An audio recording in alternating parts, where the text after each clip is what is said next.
Destiny's Child, man. What's going on, guys? This is another episode of the First and Foremost podcast, man.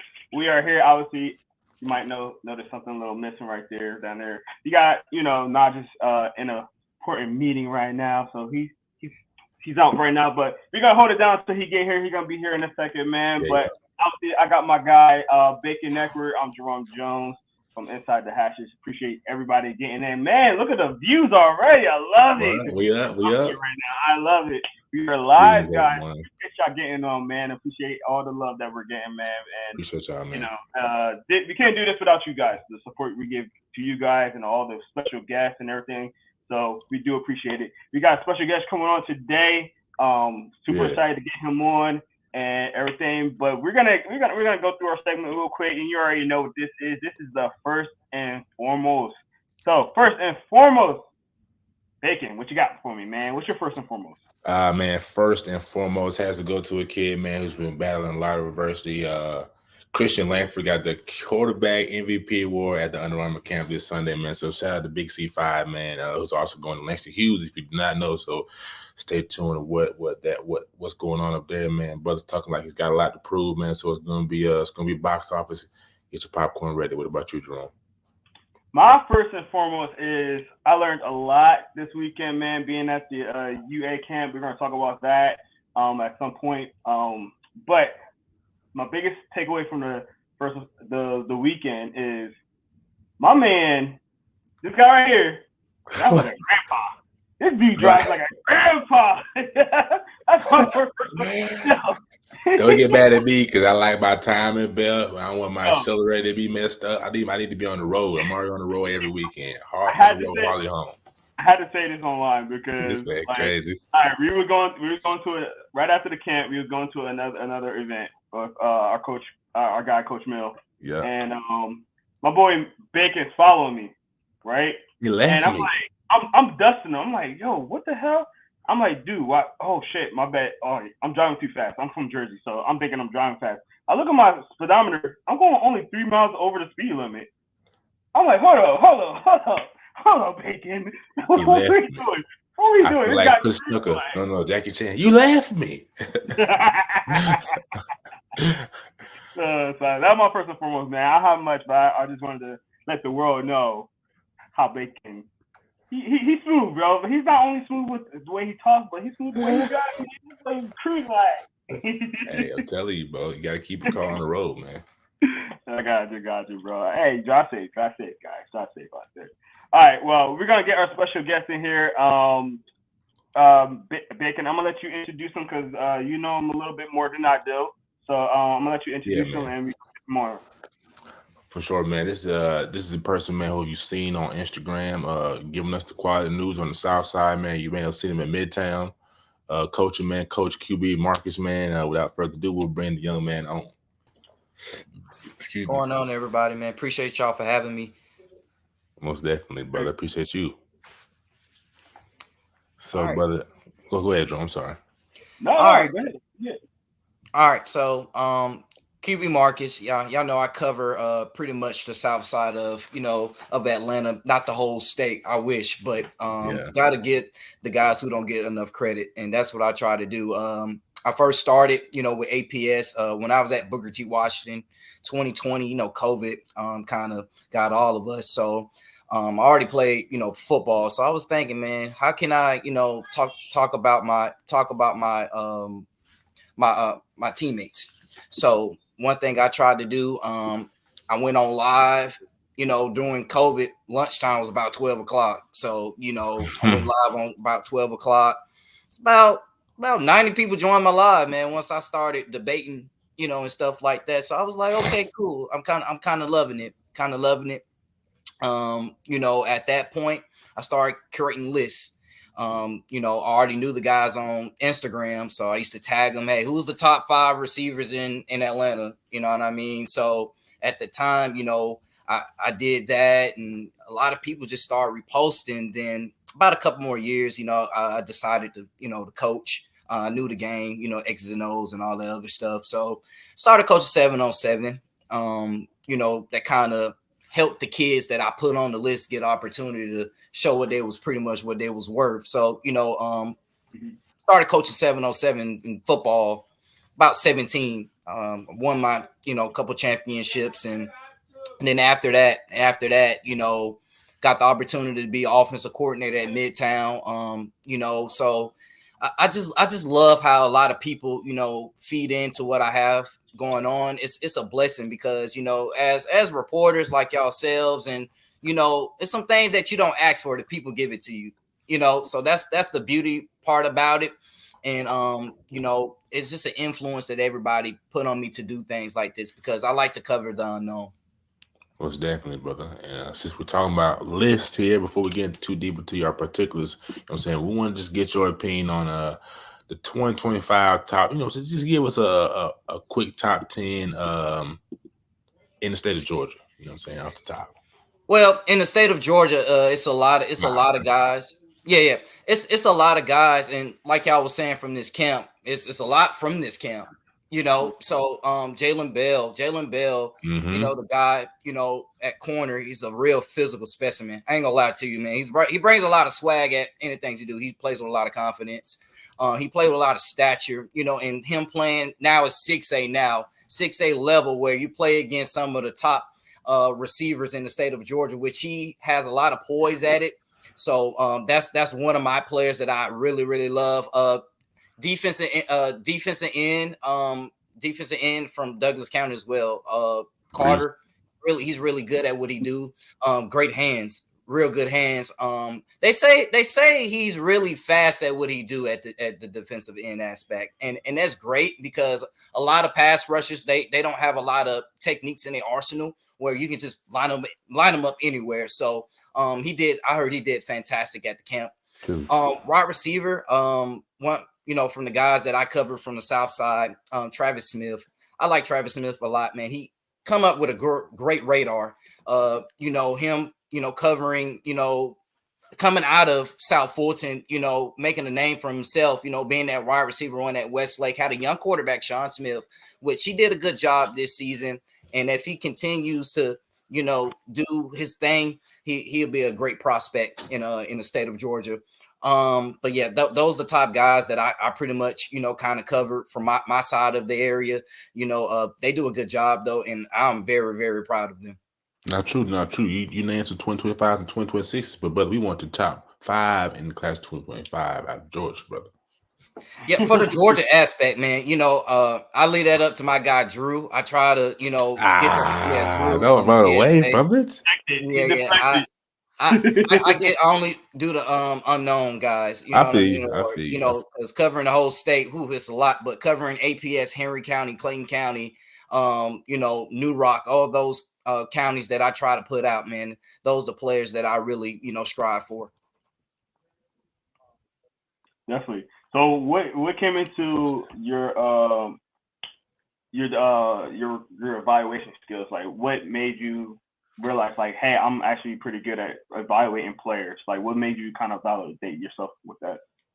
Well, once you see guys that absolutely work hard, student athletes at that aspect, and when you see them transition into the field, it's kind of more be like it's a no-brainer. You know what I mean? Because you have a kid that works in a weight room, make A's and B's, and translate that to the field. Okay, here's the total package to be Power 5, So and from my list aspect, gathering other information from sites, and a lot of kids in the city, they don't know about that guy. So let me perform that in a list or a collab with the athlete. So it's all the intangibles that they try to put in, and I try to express it, if that makes sense. Yeah. Most definitely. You're a coach as well, and you find time to do all your reporting, kind of reporting and analyzing. You know what I'm saying? So, what does your schedule look like? You know what I'm saying? Being a full-time coach, you be still updating during the season too. Yeah, that is a great question. Honestly, that's a great question. So waking up in the morning, about 5. So let's just start from Friday. Okay, the game is done. All right, Saturday we gotta look at the tape. Mm-hmm. Look at the tape. In huddle, you gotta break stuff down in huddle, which is a pain in the butt. You got to break down the tendencies on Saturday. Then some of the teams that played the team that you played, they might run the same offense. So I got to kind of put in our play style within that, so we can know what plays will work. Matchups on Saturday. Then Sunday we'll have practice. Going through the game plan situation. Then Monday, it's practice. But I may, once I'm done watching tape during that week, I may want to make a list. You know what I mean? I may want, top DBs in the state of Georgia. So I look through their huddle. I look through if they won player of the week or some sort of like that. Georgia Daily for the region or something, and just collab the data together. I go to I make my flyers on Canva, so I come up with a flyer, be like, okay, give me something new. So I get the pictures and I place everything in, boom, tag them. That's how it is. It's very tiring sometimes, but it pays off at the end of the day. Then after that, practice, game, film, all over again. For sure. And to add on to that, man, you're pretty popular, man. So what's the vibe like in the hallways or on campus, and when you kind of go out and coach week to week? Well, I tried. I tried to. It's extraordinary. I ain't gonna honestly, man, because you meet a lot of people that you don't know, in real life, but on Instagram, So I actually try to conversate with them about life. And ask them, how they doing, and what they're proceeding in their goals, and I just try to find them as a real person instead of just on Instagram. You know what I mean? And so they can know me instead of just he's that guy that rank the kids, talk about news, and man, I have another life outside of this. You know what I mean? So if you I just try to get to know everybody. You know what I mean? I just be like, yeah, I'm QB Marcus, and just walk. Nah, you have to know the people that follow you, man, because connections are very strong in this state. Nah, that's facts, man. I'm gonna say this, and I'm gonna throw it back to Jerome, man. It's big what you just said to that.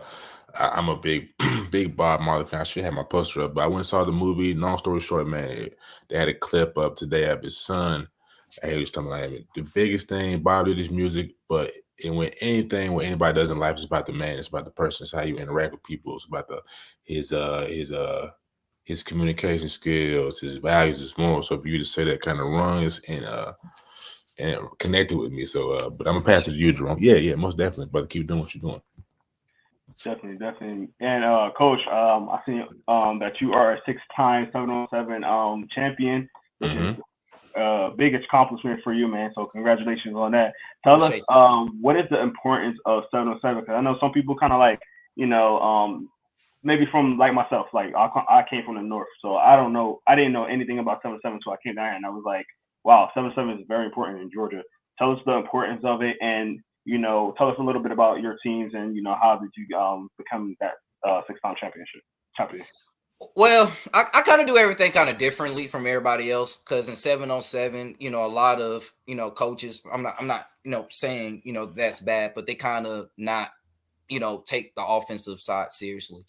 If that makes sense. Like, you get exotic formations for when they don't run it in high school and in NFL. So what I do, I take part of different systems in the NFL. You got the West Coast system, which 90% of the NFL, that's what it is. So I kind of took the West Coast system and put it within my scheme, and some of the air raid concepts that I learned coming in high school. So I kind of put it together, and it's a way how we preparate everything before a tournament. We have a Zoom meeting.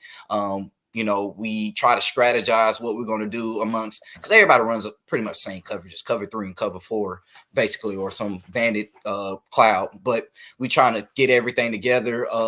then it's about what type of players that you have. Everybody has a certain job in 7-on-7, and it's tough, honestly, man, because you can't waste value reps. One kick or one drop will kind of mess up the whole fluidity of the offense. So but 7-on-7 is very important for the athletes to learn, to be engaged, and learning, offense and defense, certain coverages, field dividers, all those things to help to lead into your high school. Because I feel like if we're coaching our hardest in 7-on-7 and real football, tackle football as well, but if we coaching them hard as possible, if they learn at least one thing out the whole 7-on-7 season, we pretty much did our thing.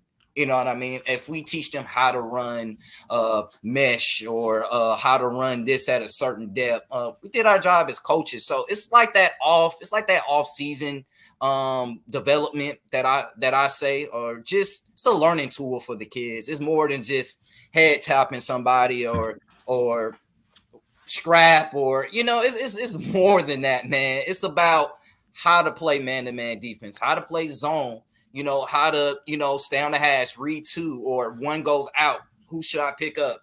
So it's about nuances of learning the game of football, just not at a tackling aspect.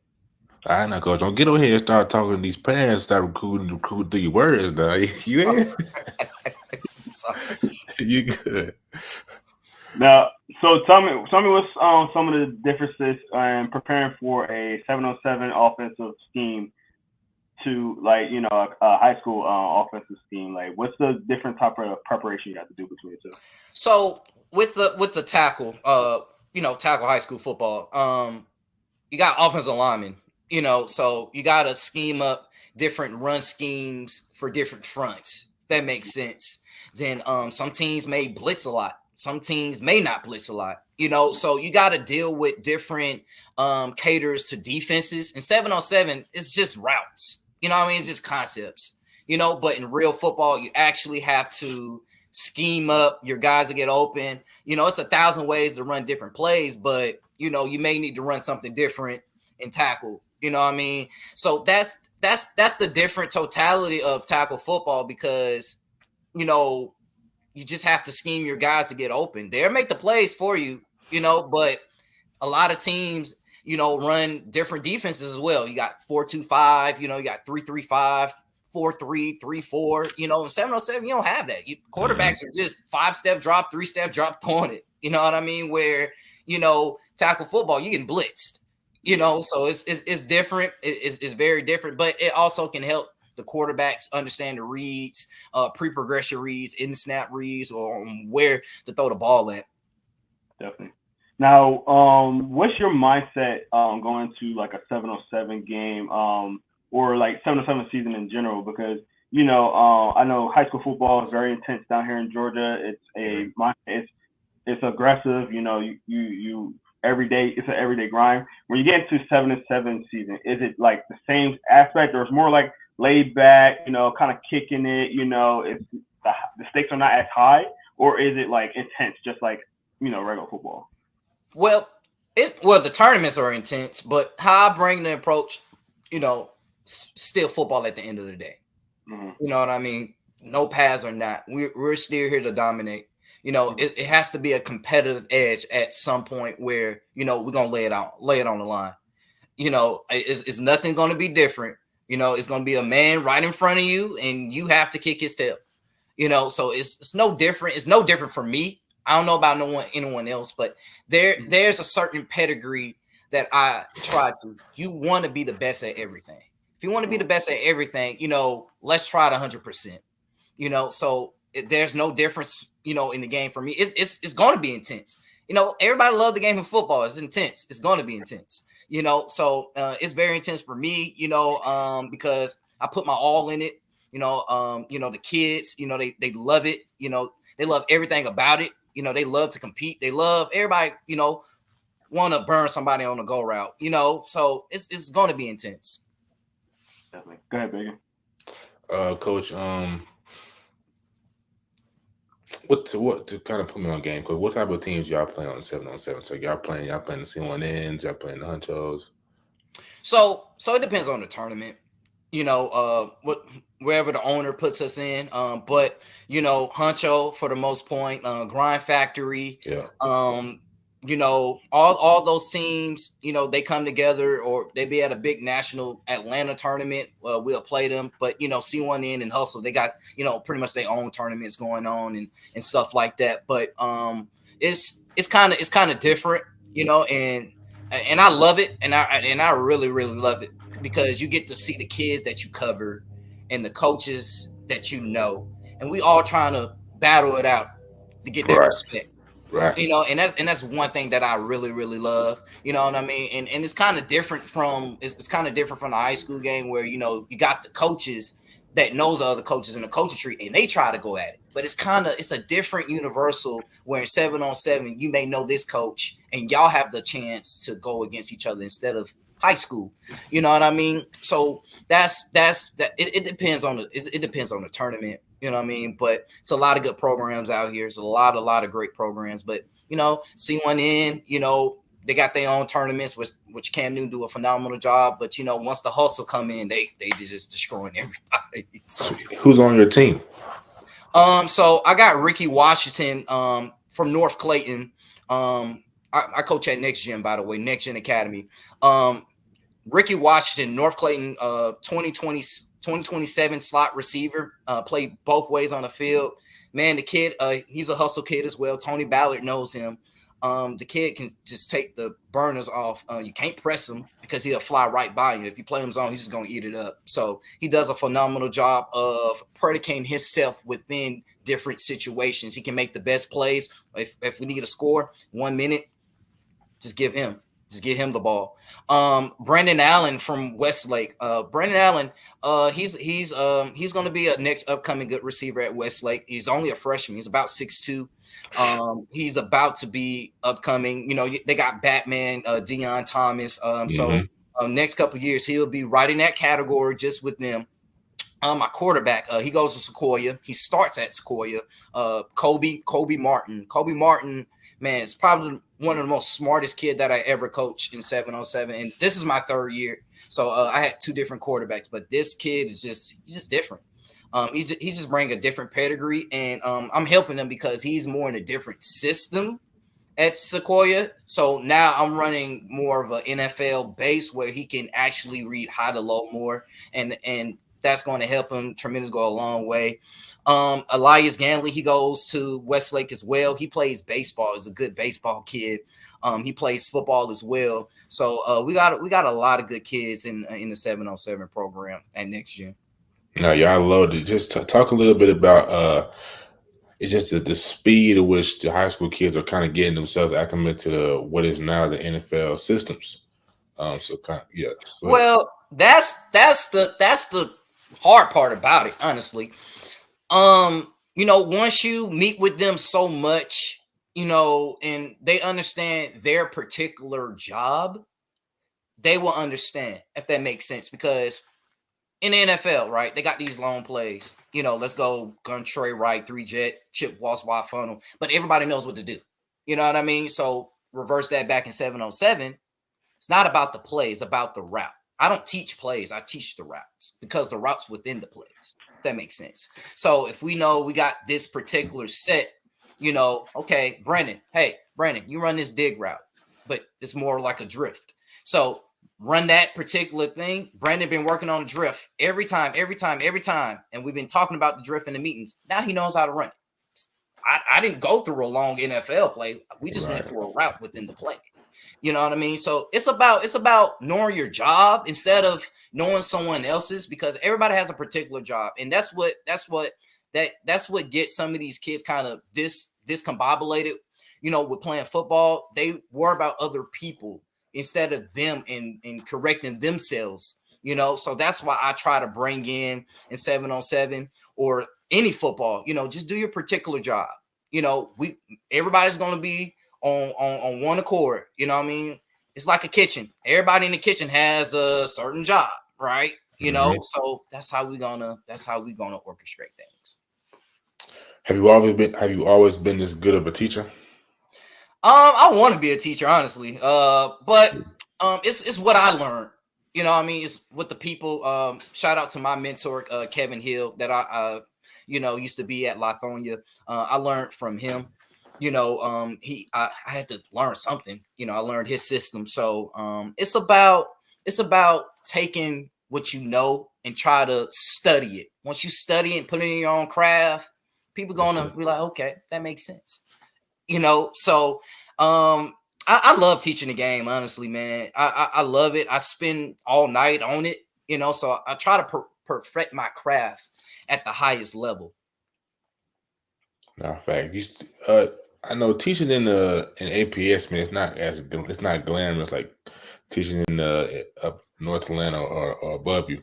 So kind of just talk a little bit about working in on the South Side with less resources and how y'all kind of make it work. Well, that's it's tough, honestly, because it's more than just football. More than just football. You got to learn the kid. First off, got to know how he grew up. Then you got to worry about how he doing in school. Got to make sure he eats, make sure he gets home. So it's a lot, honestly, man, and it's draining. But that's what we love to do. What I love to do, or any coach, like you have that desire, that fire and desire to do it. But the kids, they're laid on the line for you, long as you respect them. But you have to know the kid. You know what I mean? You just can't yell at them. You got to know who you talking to, if that makes sense. And if you integrate with them, they will listen. You know what I mean? Like one kid, Kennard Tigner, one of my favorite kids at Midtown. He's a great kid. He runs track. He said something that to me that made me kind of be like, I have to change my way and really talk to him. He's from the fourth ward, just down the street from Midtown. I mean, he like, coach, I'm trying to make it out, this. But with that type of player, once he mess up, I'll be like, Kennard, man, you can do this much better. You know what I mean? Stuff like that. So you really have to know the kid, honestly. And they will be that blanket for you. Now you're giving me, I said it's not the best is wrong. You're giving me, well, you speak with a lot of energy, well knowledgeable about the game. I know you want to be more than just a teacher one day. I know you eventually want to get a head coaching job at high school and kick that door down in college, and one day break the glass ceiling, I guess, so to speak. You know what I'm saying? Be a head coach in the NFL. So is that your goals or? So the goal is try to, and I'm working on it right now. Trying to go to college and find to be somebody grad assistant. Try to help some of these programs out here that looking for young guys to influence the game within the players. Head coaching job, I feel like I can do the unbelievable, but it takes a little time. I feel like I'm not prepared yet. I have to really know more about being a leader. If that makes sense. Being more outspoken. Like I said, and that brings back to the question that you was telling me. I had to be more relatable to kids, if that makes sense. Have to integrate to different kids. To build a team. And one coach, I'm not trying to get off talking, but one coach that does that so well, Johnny T. White at Douglas County. Is I think one of y'all posted a video where he's talking to I think it was Carter, the DN that he was talking to. I forgot. You good? He said, "Hey man, you got it. Let it go." You know what I mean? Those are things I need to work on. You know what I mean? Me, being 3 years out of high school, you know what I mean? Sometimes I can get a little rattled, but things like that, I do need to work on. You know what I mean? I ain't gonna be here. Yeah, everybody needs to work on something. You know what I mean? And that's being a better person. So it takes time. I feel like being a head coach, and there's a lot of stress because I've seen a lot of head coaches that I look up to. You know what I mean? They lay a lot on the line. So I just need a little bit more time. But yeah, just try to find somewhere that I can help. If that makes sense, I can help orchestrate or just be someone to if they need, hey, you need a play call sheet, I'll make it for you or something like that. Just somebody I can help. Nah, for sure. I mean, I don't know too much about the West Georgia coach staff, but I know it's a growing program. I would definitely try to tap into West Georgia. I don't know. Thank you, man. How old are you, brother? 20 years old. I turned 21 in October. So, yes, sir, I'm 20. Nah, it's a blessing to catch you this early, but I know another 3, 4, 5, 10 years down the line, you're gonna be a mega star. But back to you, Jerome. Yeah, 20 years old. That's crazy. So with you being only 20, do you have any advice for anybody that's trying to get in the coaching field themselves? What's your biggest advice and something that you learned getting into this? Well, just be yourself. Don't try to be no one else. Just be yourself. Be outspoken. Don't be afraid. Don't be afraid to, give people advice as well as a coach. Talk to people. Be more communicative. If that makes sense. Try to be the best. Try to be the best person to influence that player. If that makes sense. If you see a kid down, talk to him because you may make that kid's day. So just find a way to put yourself out there as well. That makes sense. Because I feel like everybody try to do the same thing, but find different applicants, if that makes sense. Show coaches, hey, break down film. I can do this, I can do that. Try to find different nuances to put yourself out there. Have a great attitude. Always keep a smile on your face. Have energy. Kids feed off of energy. I ain't gonna lie to you. They feed off of energy. If you having a mopey day, they're gonna be like, what's wrong with coach? You know what I mean? And it kind of probably mess up the practice. But have a good attitude. Have a good attitude. Have a good rapport. Get along with other people. Listen. Ooh, listen is the big L. The big L. Listen. Listen to a lot of people. A lot of advice. Don't act like you know everything. Because it's something, and it's crazy. If you take something, I told a coach on my staff, Coach Zay, he coaches for the Vikings, Atlanta Vikings, which they're a good rec program. He told me to run this halfback pass on reverse. We called it with Kentrell White. And guess what? He used it because he learned something from somebody. So the best thing is learn something from other people and put it in your own. And by the way, Coach Zay scored on that play too. He didn't give me no money for it. But you have to listen to other people. That's how you get in this game. You gotta listen. Take criticism. Take criticism in a lot of things, and that's just the advice I can give you. I like it. Now earlier you talked about C1N and Hustle Inc. And I think we all know, especially down here in Atlanta, that beef they got. So is there a Hustle Inc. to C1N for next gen? Like that one team that kind of like, come on, man, like y'all going back and forth all the time, or y'all don't really get into that? Well, it's not that. Sadly, this is the last month of 7-on-7. But the team that we compete against, Coach Rice, Marcus Rice, the Red Devils, we compete against him a lot. I love Coach Rice; he's a real good guy. That's who we compete against. That's a good program, good organization. Coach Rob Harris, they do a good job. Coach Shorty, they do a good job as well. The whole staff is tremendous. That's a good program, but that's the team that we probably face every tournament.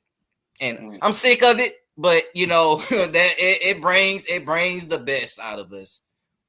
I get a little trash talking in like they do, or it's trash talking. It's a lot. It's a lot that goes with it, but because some of my kids kind of played with Coach Rice, so it's a lot. It's a lot, honestly. But they yet to beat us. But great kids. A good organization, great coaches. But we all learn from each other, which is the funny thing about it. You know what I mean? Coach Rice, So it's a weird thing, man. We got the first name. We both went to Banneker and we both played quarterback. So it's a full circle. It's a full circle in a lot of things. And I mean, if somebody got those 3 traits with me, I got to beat them. You know what I mean? So that's how it is. I thought you was being a little modest with that answer, but it's okay. To move on, is there any kind of maybe success story, or like one kid that you had, maybe there was a knucklehead, couldn't get anything right, and then you see the growth from them, and you just like super proud of them? You had that one success story for you? Yeah. Y'all finna make me cry. Honestly, nah. All seriousness though. Jeremiah Taylor, he won first region at Villa Rica. He plays safety. Real interesting story, man. I first started coaching 707, 17 years old. I was at Banner. I was a senior. I was playing and coaching at the same time. So, I'm coaching 707 team. Real cocky kid. You know what I mean? He went to Douglas County. He didn't play. He played JV. He's about 5'8". He's about 5'8" safety. And he got shot. I think 6 times. I think about 6 times. And it wasn't. It was very sad at the point, because I won 3 championships with that. Well, 2. I got 6 of them, so I lose forget. But and one of they all right here too, by the way. So yes, sir. Yes, sir. He keep him close. 3 more over there. But we won together. We won together. So, and he was my best player at the time. So when you hear that, you be like, man, what the hell, man? Excuse my language, but you be like, what the hell? You know what I mean? And outside of that, he got himself together. He won first region. He started, in his 11th grade year. He had over 3 interceptions. So that's like, okay, yeah, we good. You know what I mean? But it's tough, man, because when you the same kind of like 3 years older than him, and it's tough. It really is, man. So I congratulate, man. We call him Lil J. His name Lil J. We congratulate him so much, man, and he put in all the hard work. Man, he's a good kid to be around, but all it is a little bit guidance. I felt like if I didn't had him, I don't know where he would have been at, honestly. If I didn't have him, it just would have been, I don't know. I try to keep under my wing, so, but he's doing great now. He's at Villa Rica, so he's doing a good job. But that's one of the kids that I really love, and is really shocking, how he's promoting himself. Definitely, man. That was a great story. I honestly wasn't expecting that kind of great story, so I appreciate you sharing that with us. Becky, you want to wrap us up with any final questions? Yeah, man. Appreciate you sharing that story, Coach. Last 2 things. What does it mean to kind of give back to the APS schools there? I know you already kind of touched on it a little bit, but just for the second time around, what does it mean to kind of coach in the South Atlanta area? I love APS to death, man. Because it's different. It's in me being in that at Booker T. Washington. Me coming, it's the stories. It's the stories. It's how they grew up. Them finding a way to get out. And we have remarkable athletes. To play for these Black historical high schools. Got Jonte Gilbert. 6'3" corner at Doug. We got the kid Quintavious Johnson. He committed to UGA. Like, those stories are so valid. Where who don't want to cover that? It's a lot of good athletes, and they try to put their stories out. And shout out to St. Lawrence. St. Lawrence. He's a provider for the APS. How he started with us. We used to get everybody together in APS, which I still do. I make 707 so we all can get up together. But we used to do this. We used to get together, have 707, and we'd be like, who this guy taking pictures, and he used to make us videos, and now he catered himself and made St. Lawrence Athlete towards all the athletes in South Fulton and APS and all over the state of Georgia. So it's the untapped stores that we try to exploit to the, to the city, and that's one thing I love about APS, man, because, once you go to Doug or go to South Atlanta, and when you see those kids, it's just be like, they're funny. They're very funny. They're very funny. But it's a joy to be around. Yeah. It's a joy to be around, and you give them hope. You give them hope, and you give them dreams that they can live within high school. Profound answer right there. Again, this last thing, Coach, we'll let you go, man. Kind of give the people as much as you want to share backstory, stories, what I'm saying, how you came up, how you grew up, how you was brought up, what I'm saying, what part of town you're from. So that being said, I give you the stage again. It's fine, man. So from New Orleans, Louisiana. Thank God that they had me before Katrina, so we left, and now in the city of Atlanta. I just had a dream that I always wanted to coach football. Saints fan. Drew Brees. Man, Drew Brees. I always used to watch Drew Brees. On the TV. Simulating his dropbacks, all this stuff, reading coverages, all those things, man. And, I decided, I think when I was a kid, man, I decided I wanted to coach because I seen Sean Payton had this big old play call sheet. Man, I was like, man, I used to cut up, it's funny. This is so funny. I used to cut up like boxes. Yeah. Cut up boxes and make the play call sheet. And I used to get on Madden and I used to copy all the plays. And like, you ask Sean Payton call a play, I'd be like, yeah, hey, let's go double stick looky or something. I used to do that, but I always had a desire to really coach. I went to Hateville. My freshman year. I was scared. I was a little scared cat. I didn't play my freshman year. I was a little scared because Hateville came from state 2017, and I was a freshman in 2018. That makes sense. So, yeah. Mom said, man, you should try out. My dad's like, you should try out. I'm like, But 10th grade, I went out. I had two quarterbacks in front of me, Jeremy Stevens, which, part of that 2019 class. They had Rico Powers, Marcus Carroll, which he's at Missouri now. I was a JV quarterback when we had two other quarterbacks. So the thing I did, I was like, man, I ain't playing over these guys, man. But I still practice. Shout out to Coach. Coach Pope is a hell of a defensive coordinator. That's my guy. Hell of a defensive coordinator. My quarterback coach, Coach Giorgio Morgan. They call him Gio.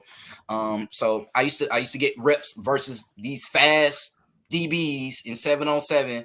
Not teams, but 7-on-7 because the other quarterback got to go to inside run. Mm-hmm. So I used to go against Coach Pope defense, which it's not fun to go against, but I threw checkdowns because my quarterback coach said, if you don't complete a pass, you got to do up down. So I threw checkdowns, but my offensive coordinator at the time was Kevin Hill, Coach Kevin Hill, air raid guy. I didn't play on varsity. So the one thing I did was I used to go up to the booth, learned how to be an offensive coordinator in the 10th grade. I used to, we went to we lost to Griffin in the third or fourth round. I forgot. But the people that Coach Hill influenced me of trying to be an offensive coordinator. But at the time I was in the booth, we was in 2A at the time playing APS teams. I didn't cover sports. I didn't cover sports in 2019. I started in 2020.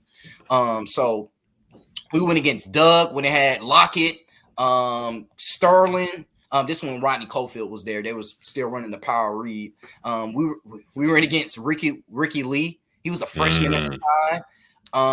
He played everything. That kid played everything. So I saw athletes in APS, and while I was still learning, trying to be a coordinator, 11th grade, transferred to Washington. It didn't work out. Went to Banneker, my senior year. My offensive coordinator, when I left Washington, transferring to Banneker, my papers were still coming in, and they gave me a shot to help call plays. Keenan Burton, he played at Kentucky. Keenan Burton, man, he's like a father figure to me, man. So basically he's the first person that actually gave me a shot to call plays in high school. We played against Tift County at the time. He gave me a play call sheet. Actually, I still have it. You see that behind, right? He gave me this play call sheet. I still have it. He gave me this play call sheet. I did it versus Tift County. We lost, but it gave me some. He asked me, "What you think?" So, he gave me the opportunity. Spring, I stayed at. I was still a senior at Banneker. Coach Burton had to do something during the spring game.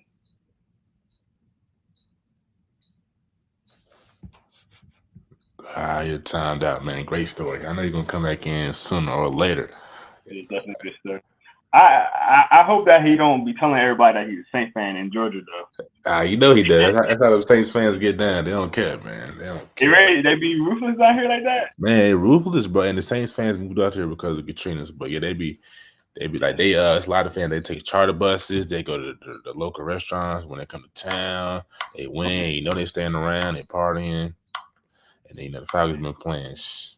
I guess I haven't noticed that since I've been down here yet. But that's for real. Yeah, it's called you on the north end, brother. It get a little headed down on the south side sometimes. Yeah. Go Trojan. Thanks from Juju. Appreciate you being on, man. Thank you. So it looked like we lost Coach, but man, it was a great story. Nevertheless, good luck to him and his teams and what he's coaching. Being only 20 and being a coach like that and starting off coaching again, you gotta give him his props, man. You gotta give him his props. So I'm gonna put his socials up here. Make sure you guys go follow Coach on there, man, and show him some love. And definitely support him as much as you can, man. As much as you can. What was your biggest? Oh, there he is. Hey guys, man. I'm sorry, good, everybody. Can y'all hear me now? Yeah. You gotta go ahead. Yeah, I'm sorry, but Coach Burton, he had left. He had to do something family related. That same play call sheet I kept. Yeah. I kept that same play call sheet, and we played. I forgot who we played. We played Discovery. It was 0-0. But at that time, within 3 years, I learned how to at least call plays, or some resemblance. Can y'all hear me? Mm-hmm. Some resemblance of how to, orchestrate an offense. Then I'm still coaching 707 at the time as well. So, go to 14U last year. Go to 14U 707.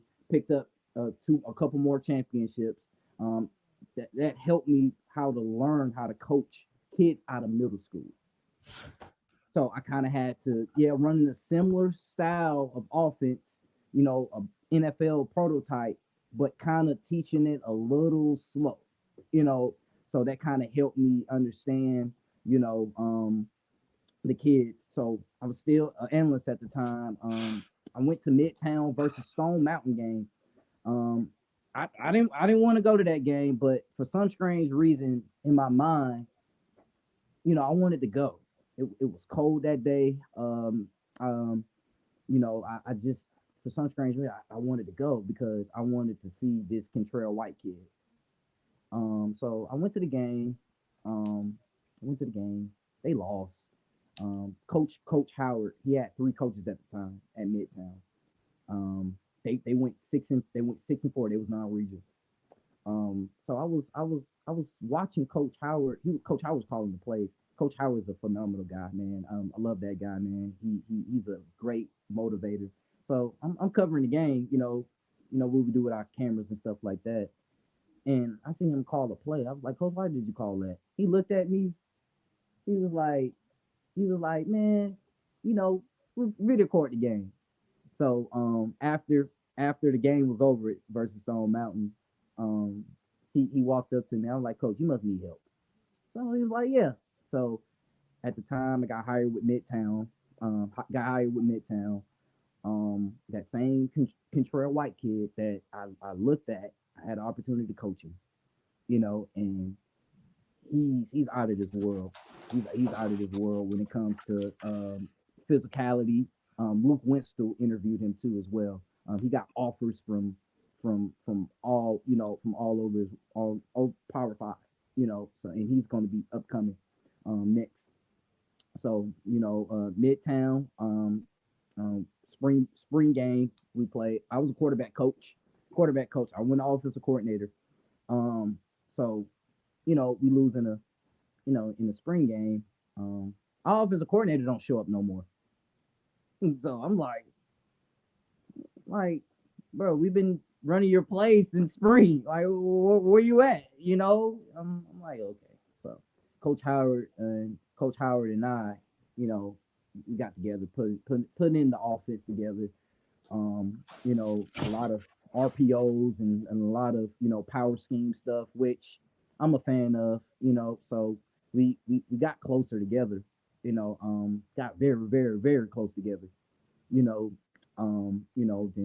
during the summertime, we go to UGA camps and all these other things. All the kids doing a good job, and season's here.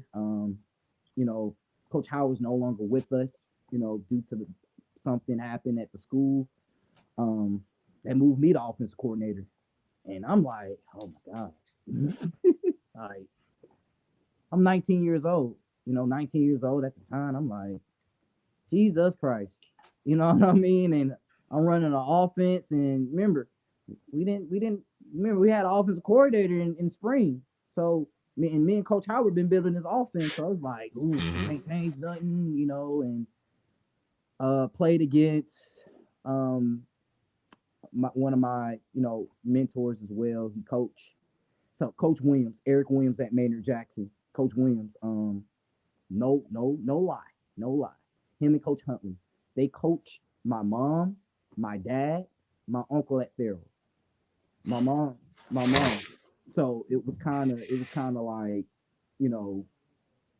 like I had to beat them. We lost that game. We lost my first time ever coaching I'm not 707, calling plays at high school level. So yeah, we lost that game. We should have won.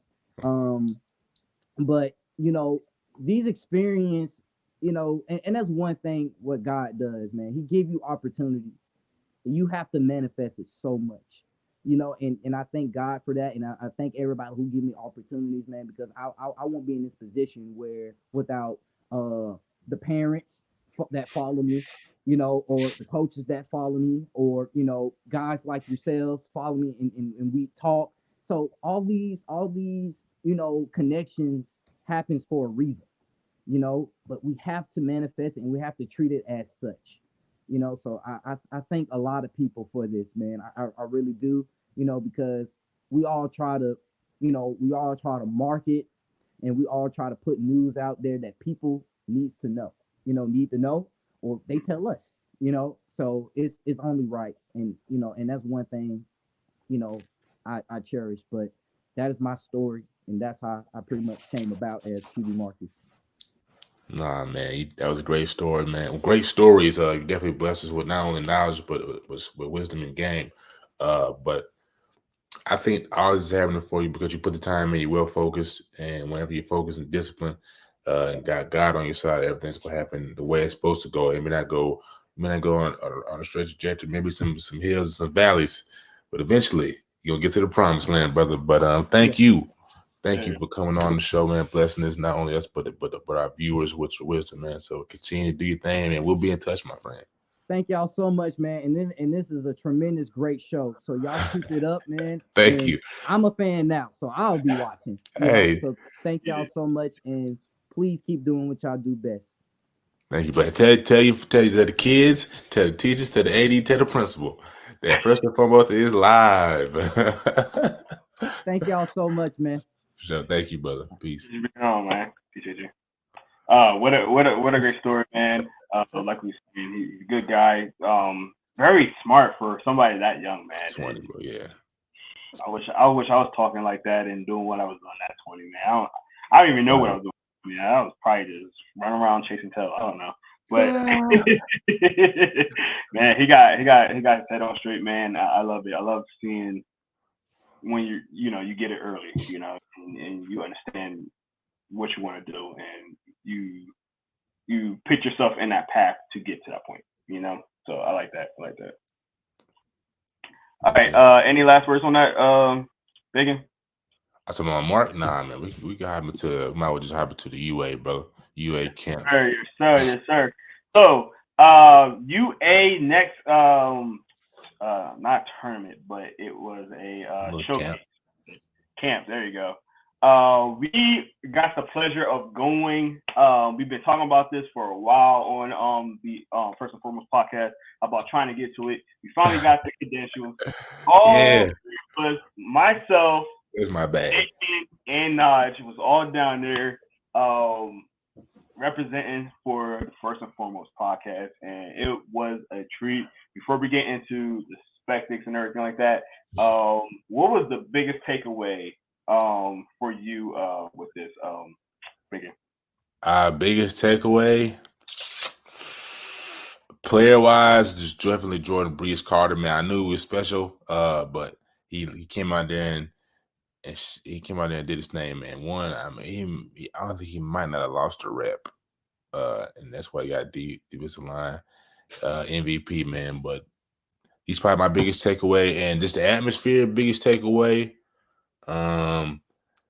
Just how locked in everybody was, man. It was just an environment to be in. You had to be there. Even the parents, they locked in. Like, yeah, I see.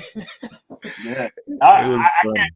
How many? So they had the parents on one side of the field, and they had like a net. I can't tell you how many videos I've seen with like nets in front of it. Like their parents were like looking like us out there, getting videos on their phones and stuff like that, and recording their kids. It was cool. It was cool to see. But one of my biggest takeaways from it is just the hospitality that the whole UA team had for the media, man. And once sometimes when you get into these big organizations and these big tournaments, I've been to a few now.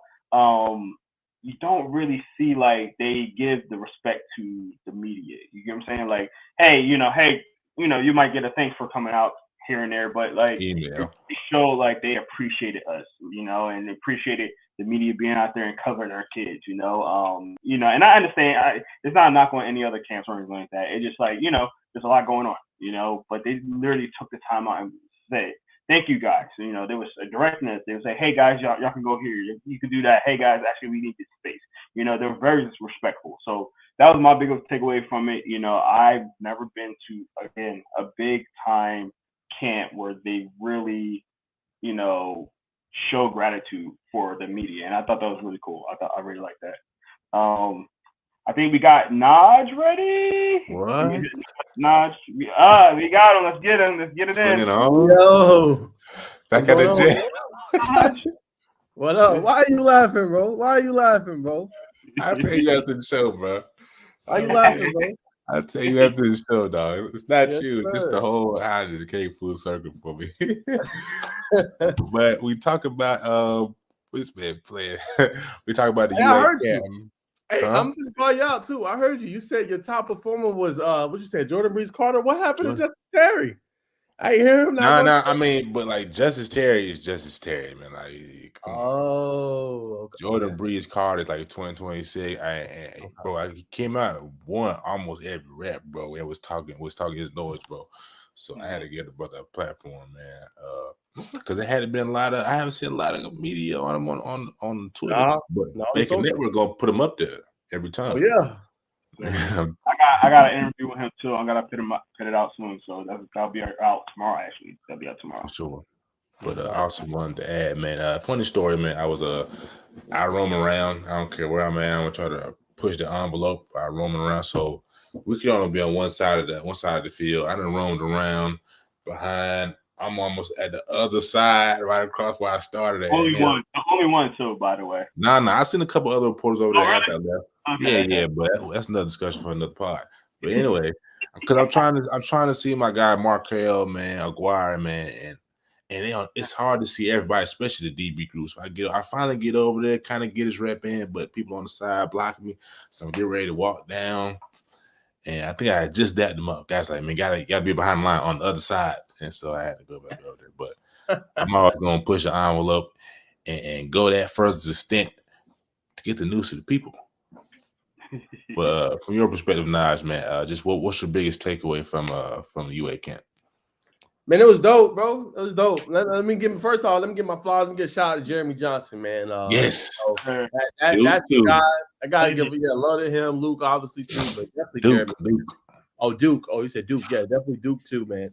But Jeremy, for me, most importantly, because he the one that put me on game with the camp. He's like, bro, like you seeing this top talent. Because I was telling him, I was like, bro, he was already coming, but we was in Rome and we was watching Sovereign first. I said, bro, this field is loaded with athletes, bro. And he was like, bro, you was right. You was 100%. And like, he got so much good content. And then that's when he told me about the UA camp. He's like, bro, if you can this summer, like try to go to one, if you can. He said, just to be able to see the difference and be able to kind of discern what is like, you're going to be that high power 5 or that high power 4, however you want to say it now, kind of talent compared to what you see in, normally. And man, he was 100% right, man. That talent was off the charts, bro. The linemen, how they was moving on the 40s. I mean, the camp was just, it knocked it out the park for me. It was definitely top tier, I think. And my biggest takeaway, man, I think it's a great connection opportunity. There's a lot of people I was talking to. Roddy from Rival. Roddy was in there? Yeah, that's the one I was chopping up with when I was with Will. Oh, yeah, I just couldn't. He follows me, but I was just putting my face like in a formal introduction. But he was telling me, like he said, I probably won't remember your name because he said, well, as many people as I talked to, you know what I'm saying, like, it's slimming up. But if I start seeing you a couple of times, he was like, probably like 20 plus times. He's like, then I kind of put it because he has to go through so many people. And he said a lot of people in this industry are flash in the pan. They chew them up and they spit them out. And he was like, you might not see that growth in the first couple of years, but he was just giving good advice. Like, you got to keep going, and that's what really stood out to me, man. That the connections and the talent, bro, was off the charts. Great quote. Chew up and spit them out, bro. This industry is not for the weak-hearted, bro. I'm telling you that now. No doubt. Definitely, man. So let's get right into it, man. Let's get into who were the top performers of the camp, because I just said it, man. There was so much talent there. Like, I know it's going to be hard, and we might all have different people, but who was the top guy for you guys? I'm gonna start with you, Naj. Yeah, so I did an article, man. Y'all go check me out on Sports Illustrated, all Yellow Jacket SI, man. Had all Yellow Jackets. Yes, sir, man. I think it got to be for me, man. Tyler Atkinson got to be up there. I know some felt like maybe linebacker room, he wasn't as dominant. I did not get to see him as much there, so I can't attest to that. But defensive line wise, I mean, bro, he was tearing it up. Like, he kept wanting to go back out there, so you could just tell how bad he wanted. I mean, bro, to be an inside, I said in the article, to be an inside linebacker, but to be at a rush to passer at an elite level, like, bro, you don't really see that often, man. I don't see that at all. Like, no, bro, that's not common, bro. We got to get the man his flowers, man. Dude's special, bro. That's my one. I'm just gonna do my top 3 and throw it to y'all. Nah, five. I'm gonna do 5. Okay. I didn't want to take too much of the moment. All right. 2, you know what I'm saying? 2, I'm gonna go Travis Smith Jr., man. That dude is a dog, bro. I mean, like, the fluidity of his movement, how he gets in and out releases. And what I like most about him, man, these DBs was pressing him, dog. And he was straight, like, boom, like this, getting them off like it was nothing. Like, you could tell, like, he's kind of just on another level. Like, he's pristine in his route running. His releases are all on par. He can catch the ball with both. Hey, I see it from one of the DBs. I will not say his name. He said, man, dang, what is y'all feeding these boys? Creatine 24/7? Hey, that's all you need to know when someone says that. Okay, so that's another one for me. I gotta go Zealous Hicks, right? Talked about in the article, man. Like, you could just tell, man, he want to perfect that craft, dog. Like, going back, I know you probably seen the 2 big. I think it was in the same area, but they tell him to go to one-on-ones. He said, "Yo, coach, can I run through that DB drill again?" Like, you know what I'm saying? It's little stuff like that. Like, you could tell, like, dude want it. You know what I'm saying? Like, it's more than just, oh, I'm great. A lot of guys, 5-star, oh, I'm gonna be complacent. Oh, I'm that dude. He ain't got that mentality. He want to keep getting better, and that's why you see sometimes 5-stars will fall off because it's like, oh, I'm 5-star already, then made it, especially with the NIL here. Nah, Zealous got a different kind of mindset, and I think that's what I admire most. But he was also a stud out there on the field. Then another DB, man, I got to give love to Jalen Bell, man. I know you know him real well. You know the Jerome. Yeah, man. Man, that kid's special, man. I wrote like probably 2 or 3 articles on him recently. And Travis Smith talked really highly of him too. If you guys ain't seen it, go to the Instagram. That's linked down there right below. He talked about it on that and said his energy was different. Like he don't get the necessary praise that he should. But that kid is just different. You can tell he wanted. You can tell he's a very cerebral player. Like I think he was off the charts at the camp. He didn't get necessarily the recognition, but I thought he was top tier as well. And in my last one, man, got to be Mario Nash, bro. Got to give some love to Mario Nash. Now he's not from here, from Mississippi, but them reps, dog. I mean, he going against dogs, and he was straight like this stifling defenders on the O-line drills, the one-on-ones. I mean, holding his own against some top tier talent, bro. Got to give him some love, man. He looked real good and fluid in his movement. I think whoever get him to get in a stud, and he got a lot of versatility when you go roll the tape. Can play guard, tackle, left tackle, right tackle. Kid's next level, man. That's my top 5. Facts. You ready to go, Jerome? You just get ready to go. I'm ready. If you want me to go first? I will say the best for last. I'll go ahead and go, brother. Okay. I'm gonna say I'm that's gonna look at me crazy. I would put Justice Terry at the one, obviously, man. Just dominant, man. Dominant performance. I think he might have lost 1 rep, but not to kind of pull out what you said, Naj, about the story, man. Inside Scoop from LG TV. After the camp, after he dominates, wins the defensive line MVP, goes to a training session and trains after that. So I just let you know, man. You know what I'm saying? Manchester, man, ain't too much down there. It's the country. And if you ever been, you won't forget because that's just how the country it is. So they don't got too much. It's a lot of ball down there. It's a lot of, you really got to really want it coming out of that area, man. They do got some things going in that community in Manchester. Got a lot of money coming in, but you really got to want it. Number two, I'm gonna show a lot of love to the big man. Top 5 performance. Got to go Breeze Carter. I don't think he lost a rep. 3, Tyler Atkinson. Obvious reason, man. Phenomenal. I think he did get recognized for his accomplishment this Sunday, but linebacker MVP, dog, super dog. 4. Let's see. What's the young brother's name? 2027. Big guy. He was at what position? Defensive lineman. I did an interview with him. Perry. Is it Perry? Perry. I'll get his name, but just on one of the only 2027 that was dominant, getting reps against upperclassmen and making motion. Peak. Yeah. Baldwin County. Yes, bro. He was there moving boys. And 2020, it was a freshman. He's a freshman. Doing that, man. He's you say Elijah Peaks, right? Yeah, Elijah Peaks. Cartersville. I got the roster in front. Cartersville. We'll come back and make sure I'm giving the right name. But to round out my top 5 at 5, it's tough. It could go so many ways. I'm gonna go. What's his name? Devin Carter, man. Devin Carter put on the show. Had a couple of head tops, a couple of incredible catches, man.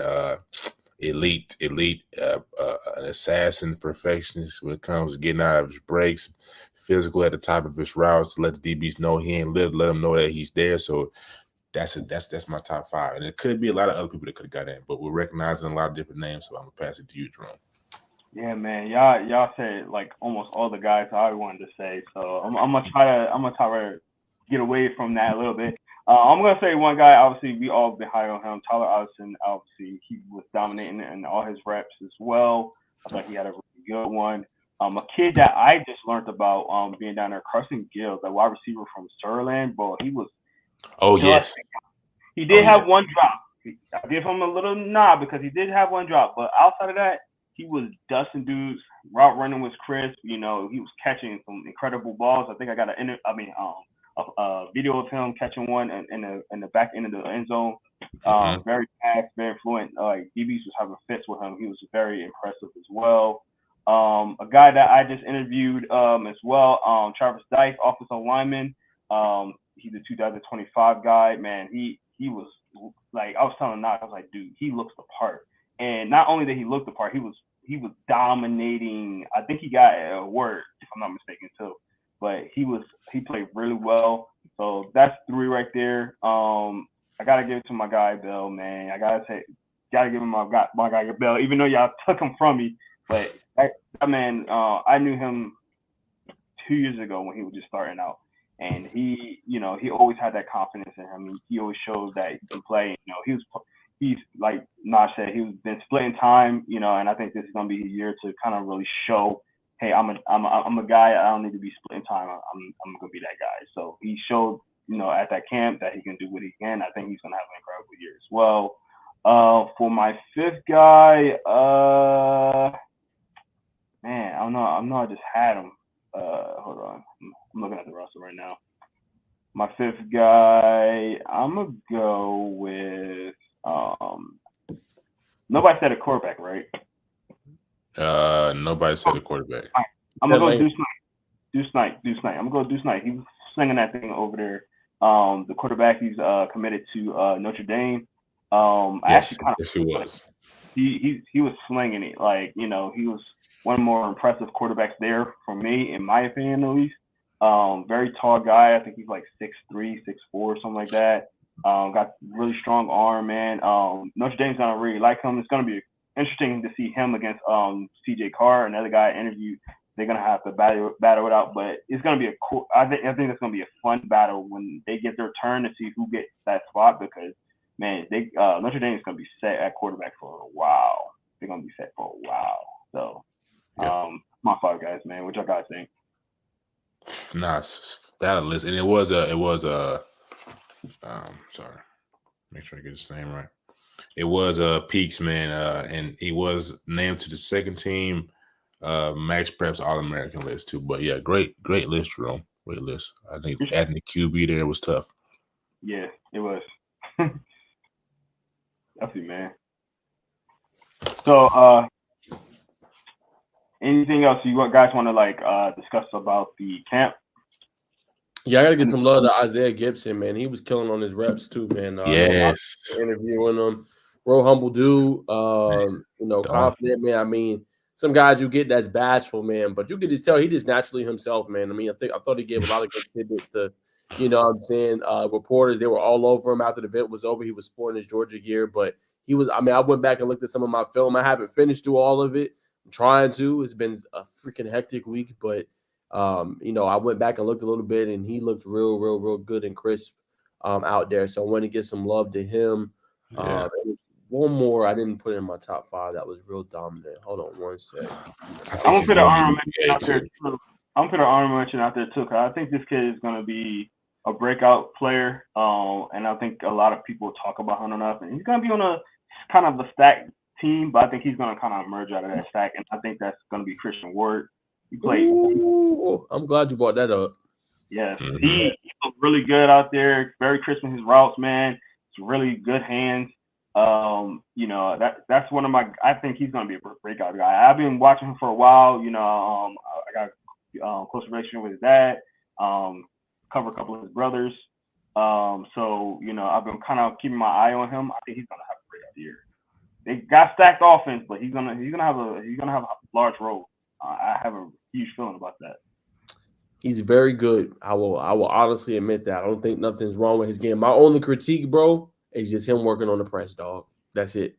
I think the press was giving him a little bit of, I won't say issues, but it gave him a little bit of a run. You know what I'm saying? I think because DB's going to see him. He already got the natural body, like 6'3", 185. But DB's, they're going to want to press him. And all I would tell him, you can kind of see the difference like a Travis Smith. He's still young though. He's 26, so he still got 2 more years. So it's gonna come, bro. But that's my biggest critique on him is just the press, because you go look at him and look how corners was trying to press Travis. Travis killed it every time.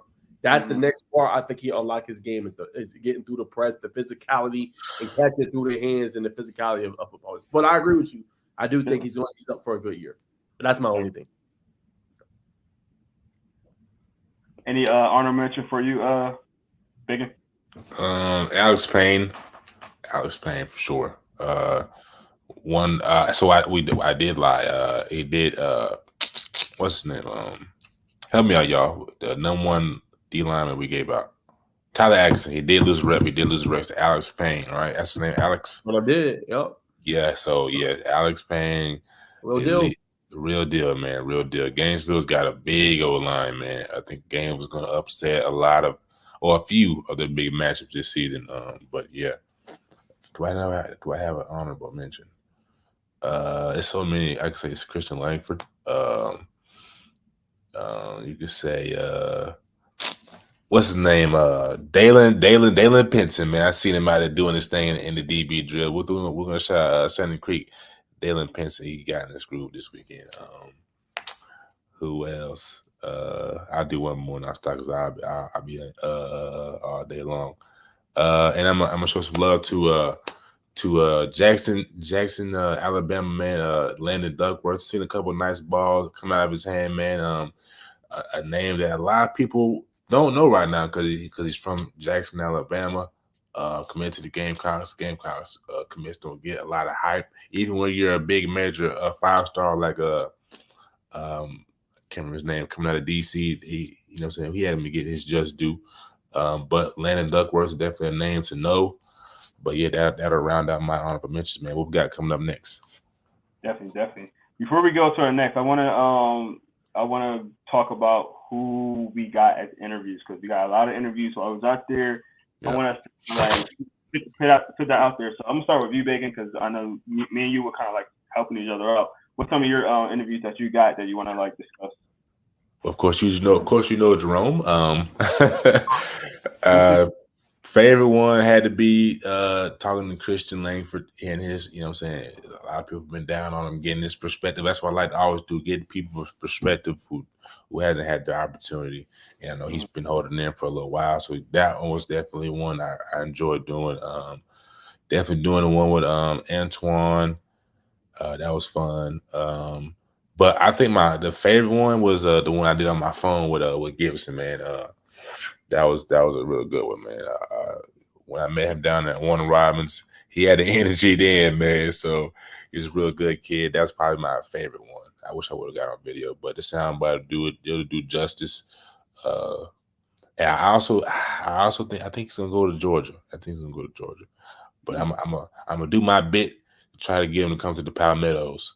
And it'd also be nice to see Antoine, if you see him article on All Yellow Jackets on SI. Antoine said he could see himself playing in Atlanta, playing in the flats. Yeah, I've been seeing that quote go around ever since that when you got that. So I like that. I see you, man. Oh, it's been going around? Mm-hmm. Oh yeah, I've been going around. Oh, y'all didn't notice that? That quote been going around.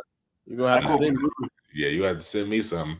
Yeah, because I've only seen on there, but I believe it though, man. That's why I was telling Bacon about, like, bro, like with that and All Yellow Jacket. I know he's big on South Carolina, which is another really good one. But I'm telling you, bro, low content like that, go next level, bro. He big on SC? No. I was saying in general. I know you big on SC, like I know you big on South Carolina, but I was saying like stuff like that, like bro, fans love that. Like, especially like, you know, that Georgia Tech, like that thing I took, that towel, like they got almost 9,000 impressions. Like, people love that stuff, bro. Yeah. All right, what about you, Naj? Yeah, I gotta say, you just going crazy by yourself. You going crazy. Naj is the beast, bro. We were tag teaming. He got more than us. I don't know what you was doing, but you got more than us. Go ahead. I'm sorry. I didn't mean to interrupt you. Nah, Twin. I appreciate it. Nah, I appreciate it, man. Yeah, man. I ain't gonna lie though. I was looking for y'all, but I said, bro, I gotta get this content, bro. I said this content. Hey, bro. As soon as I seen, so all of them were real good, bro. I liked all of them, bro. All the kids are dope. But man, I seen Charlie. That was really one of my main ones. Him and Antoine. But I was like, bro. How am I gonna get both? So I was like, look, I could always make a trip to Houston County, right? It's a ride. But that's closer than going all the way to Moody. You know what I'm saying? Yeah. You know what I'm saying? So I was like, bro, let me get Charlie. I seen him. He was talking with his teammate. I didn't want to interrupt him, but still, again, I had to get the interview on him. So got him, man. He was cool. Kid is just next level, man. Good IQ, good character, cerebral, man. I got an article out on him. I really think, man, he just, to me, y'all, he fits the mold of what a Georgia Tech quarterback is, man. Like, what is that? And what is the mold of a Georgia Tech quarterback? I think the mold of a Georgia Tech quarterback, 6'5", you know what I'm saying? I think he's going to get into his frame and probably finish out. He's 185 now. He'll probably finish out around 210, 215. But just like, bro, I kept asking him. I said, bro, what is your season goals? What do you want to accomplish this year? Bro, he kept saying, bro, the blue map, bro, getting better. Like, he would not give me a number. Like, he was so focused on the blue map, getting his team past where they got the quarterfinals. Like, you know, kids, obviously, everybody, some people had that mindset, but you could just tell with him, like, he actually means it. He embodies that. You know what I'm saying? It's not just about him. It's about getting better. So, like, that part, man, he really struck me away with his character, dog. And I think he's a special player, man. I got the interviews out now on the YouTube. People that watch on the YouTube, that's out now. I finished the article earlier today, so hopefully we'll see it get posted. If it don't get posted, it'll be first thing in the morning. And then I'm dropping the content, dropping an official interview on Twitter, on Instagram. So y'all stay tuned for that. But I like him. And I got to go Travis Smith Jr., man. I ain't going to lie. You can just tell, like, I think the big thing with us, Bacon, is, like, we do a good job of just being personable, right? Like, we don't – a lot of people just go after the recruiting angle, which obviously, like I said, I know that's their job. You know what I'm saying? That's what you're supposed to do. But what I love, man, it was like I could tell he's opening up with some of the questions I asked. Like, I asked him a little bit about recruiting, asked him a little bit about Georgia Tech, obviously. But then I was asking him, I was like, so, man, what's the goals for the year? You know what I'm saying? And then he was like, this isn't it. I was like, okay, you got a study goal? And then he, like, opened up more. He was like, oh, yeah, I'm going off this year. Best believe it. It's like clips like that go pretty cool, go pretty crazy. I was like, who's the toughest person you went up against? And he was like, yeah, I got to give my love to Jalen Bell, man. Like, you know, his energy and everything. So it'd be like stuff like that. So I really like him, man. He just keep it 100. And he just seemed like a fun personality, man. Like somebody that you'll like interviewing. So definitely them two. And I like Caleb too. Caleb Lanier was super dope. Very, very informative in his interview, man. He was a lot of fun. Man, putting it on for the Decatur boys. Only had 5 people sign this past year, Bacon, especially go up. And then what was so cool about that interview, he talked about kind of being a role model even for his teammates now.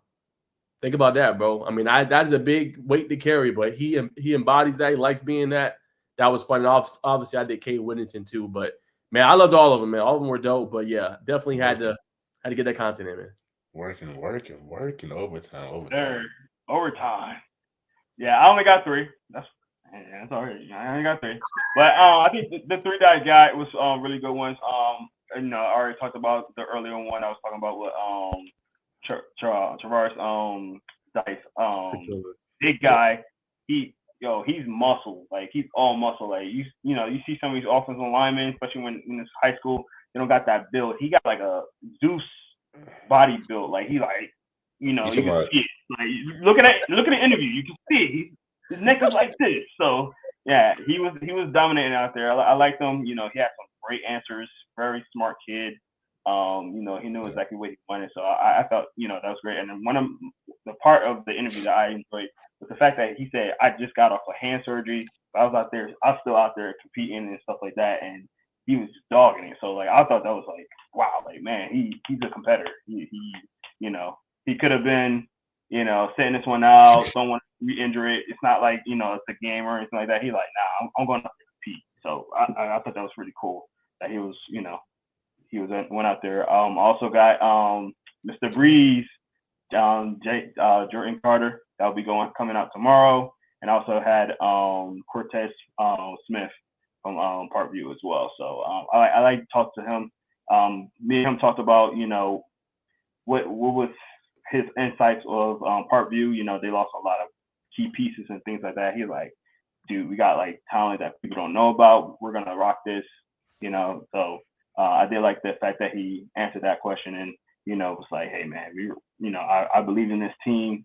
You know, we got a lot of great stuff going on and we're gonna be right in it. So I was like, all right, bet, I like it. So yeah. I like the confidence in that. So yeah, I only had 3, but it was some good interviews.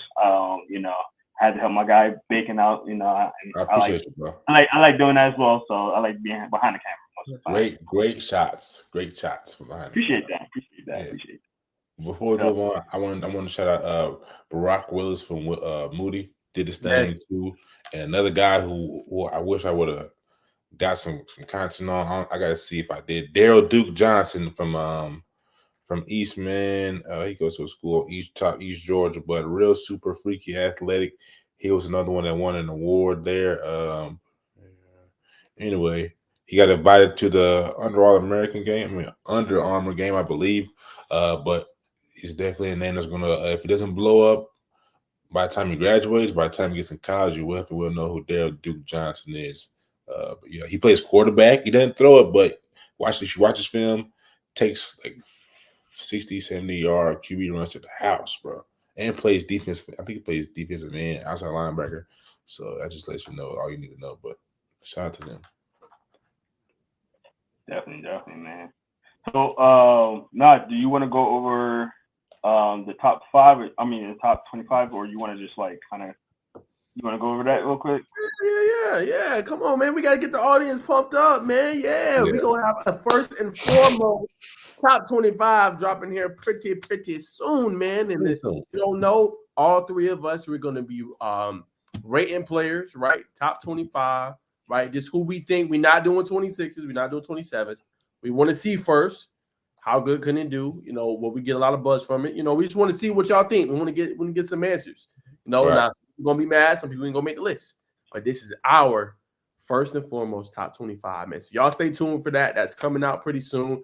I know Jerome gonna be busy and working, man, because I know he'll be coming out with the graphics for it. But I know he's gonna be more than equipped to handle. But that's dropping here soon. We're gonna be throwing some names in there. And I can't wait for the list, man. I just want to see like what the initial reaction. We might, double it up, maybe, for a 26 class. We'll see. It's kind of a test run. We're gonna be honest with y'all. It's a test run to kind of see what y'all thinking. You know what I'm saying? So that's where we're going with it, man. I'm gonna throw to you, Bacon. What you think about the list? About the list, number 1, 2025. You gotta put.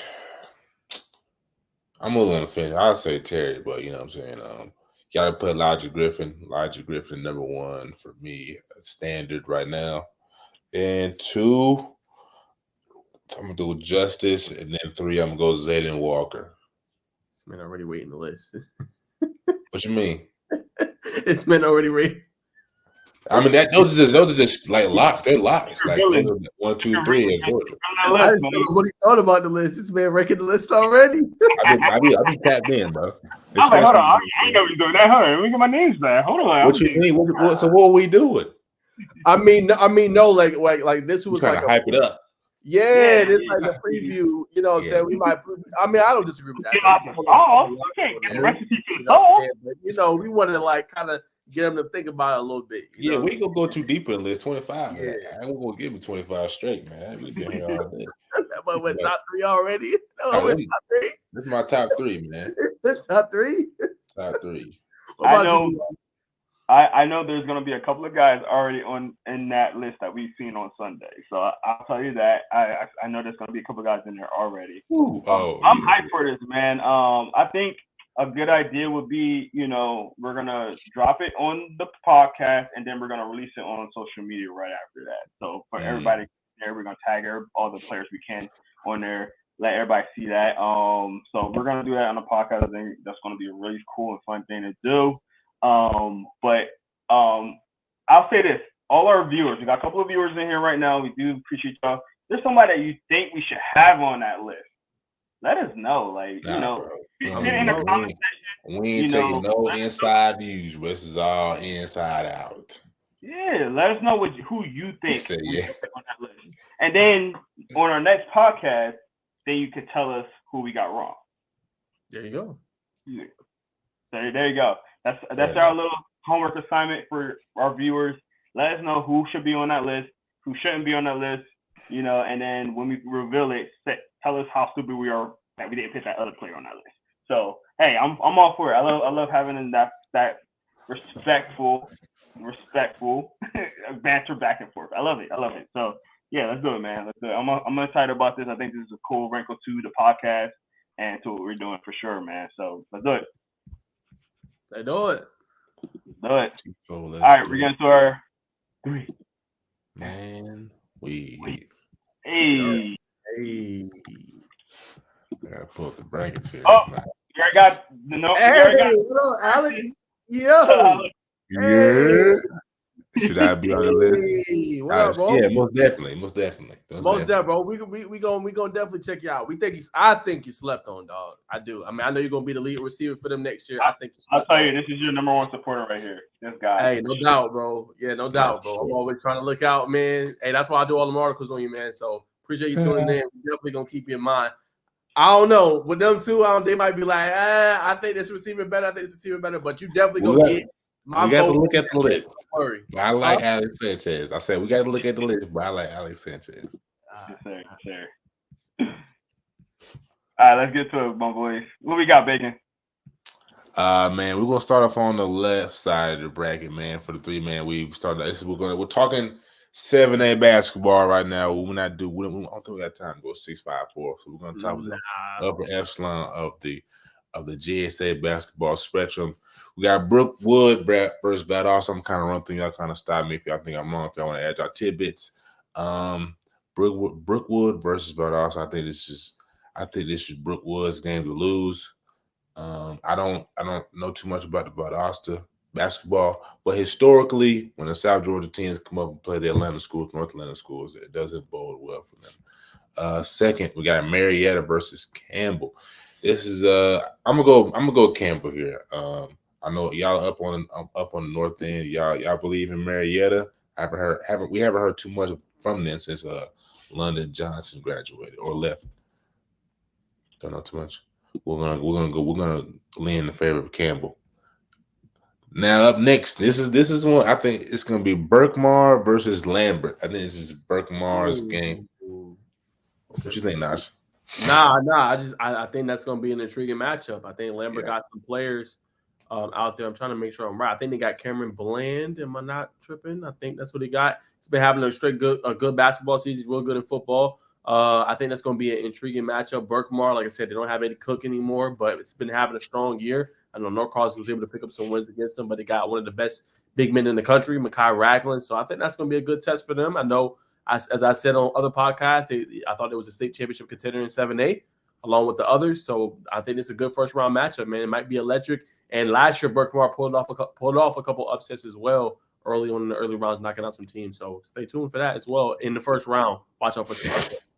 This could be a classic 1-15 matchup, or is that 15-2? 1-4. 1-4. Next up, we got Collinsville versus Wheeler. I think this is a shoe-in for Wheeler. They should be able to win that. Yeah, should be able to. Too much talent. Way too much. Yeah. Moving to the opposite side of the bracket, we got Cherokee versus Mountain View. I wrote Cherokee, really good coach. Yeah. Yeah. Good system basketball up that way. Below that is South Forsyth versus Peachtree Ridge. Peachtree Ridge has been making some noise, if I'm not wrong, right? Ridge went on a little streak. They were on, I think, 7-game win streak before losing to Norcross in a region game. Ended up winning the region tournament. I put my money on Ridge. They've been having a good year.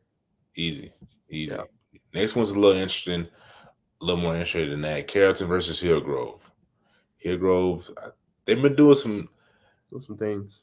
They've been doing some things. They've been playing decent ball this year, pretty good ball. Carrollton, I think, is just going to be way too much. They can just attack you from so many ways. They got the point guard who's going to cook. I should have the names.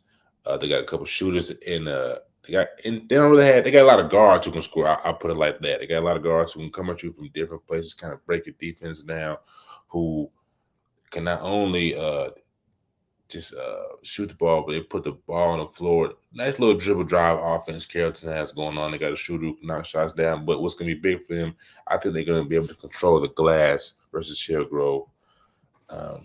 Moving on, we got Colquitt versus Grayson. That's hey, come on, bro. You know that. Them boys win by 50. Yeah, you know the answer to that. Moving to the bottom left half of the bracket, we got Lowndes versus Newton. I think Lowndes has been playing decent ball. No, Jerome, could you go to Max Preps to kind of keep us up to date with what Lowndes has going on? Yes, sir. I'm gonna go Newton though, man. I know they ain't got as good of a team as they had last year, but you can still see like they play very competitively against Grayson, who has one of the best teams in the country, I think. Yeah. So I'm rolling with Newton, man. I wouldn't be surprised if they make a nice Elite Eight, 5-4 type run. Then on the other bracket, I don't know if they're in the same bracket or the other bracket of Grayson, but I think Newton has a really good team, strong team. No different coach. Don't have Charlamagne Gibbons no more, who's at Gainesville, but they got a good group, man, and I think they're gonna make a little bit of a run. So Grayson is the only way Grayson and Newton will meet will be in the championship. Okay, if they were to, okay, that's what I thought. Okay. What game we're looking at again? I'm sorry. Well, just give us an update on Lounge basketball, the record, who they played against, who they won, biggest wins, and what their record is. Gotcha. And maybe a couple stats in there, but that's extra.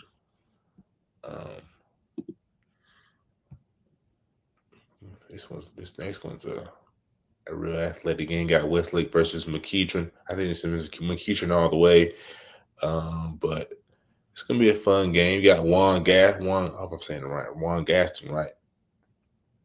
Yeah, he's playing down there. It's gonna be a big man. It's gonna be interesting to see how those two forces collide, man. But McEachern should win this one pretty handily. I say by at least they could win this by 20 or 30. But playoff game, I'm gonna say 15 to 20.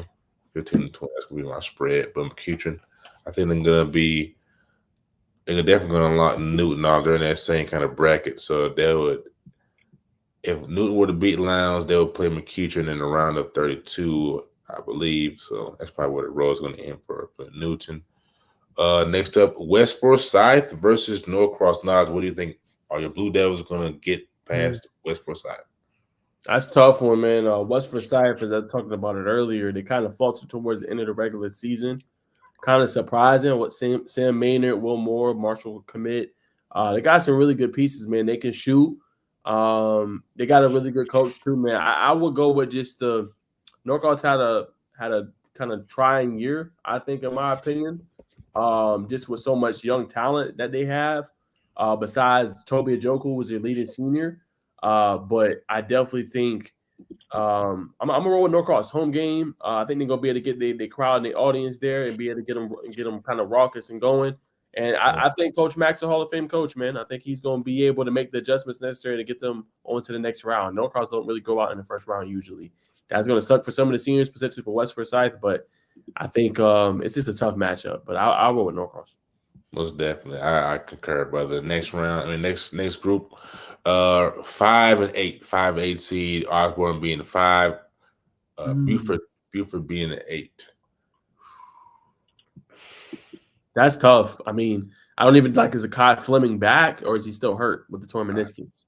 I think Kai's still out. We definitely don't know if Kai was playing, but they got some guys up there at Osborne, man.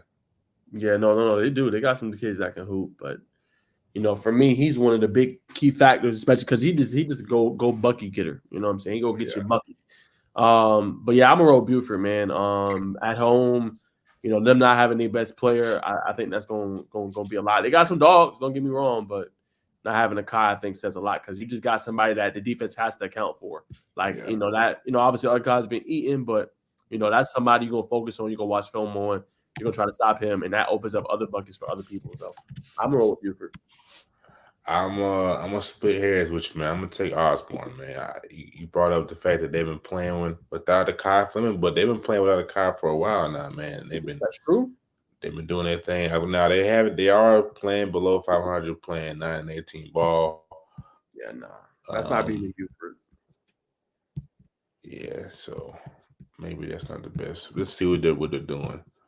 They finished the season. A 2-game losing streak, losing to Cherokee and Walton. Close game with Walton losing by 2 points. Lost both times to Walton. Beat Cherokee earlier this month on the 6th of February by 2. So it's gonna be what type of ball shows up for them. But you're probably right. Buford probably wins this one handily. 10-0 in the region, 24-3 on the season.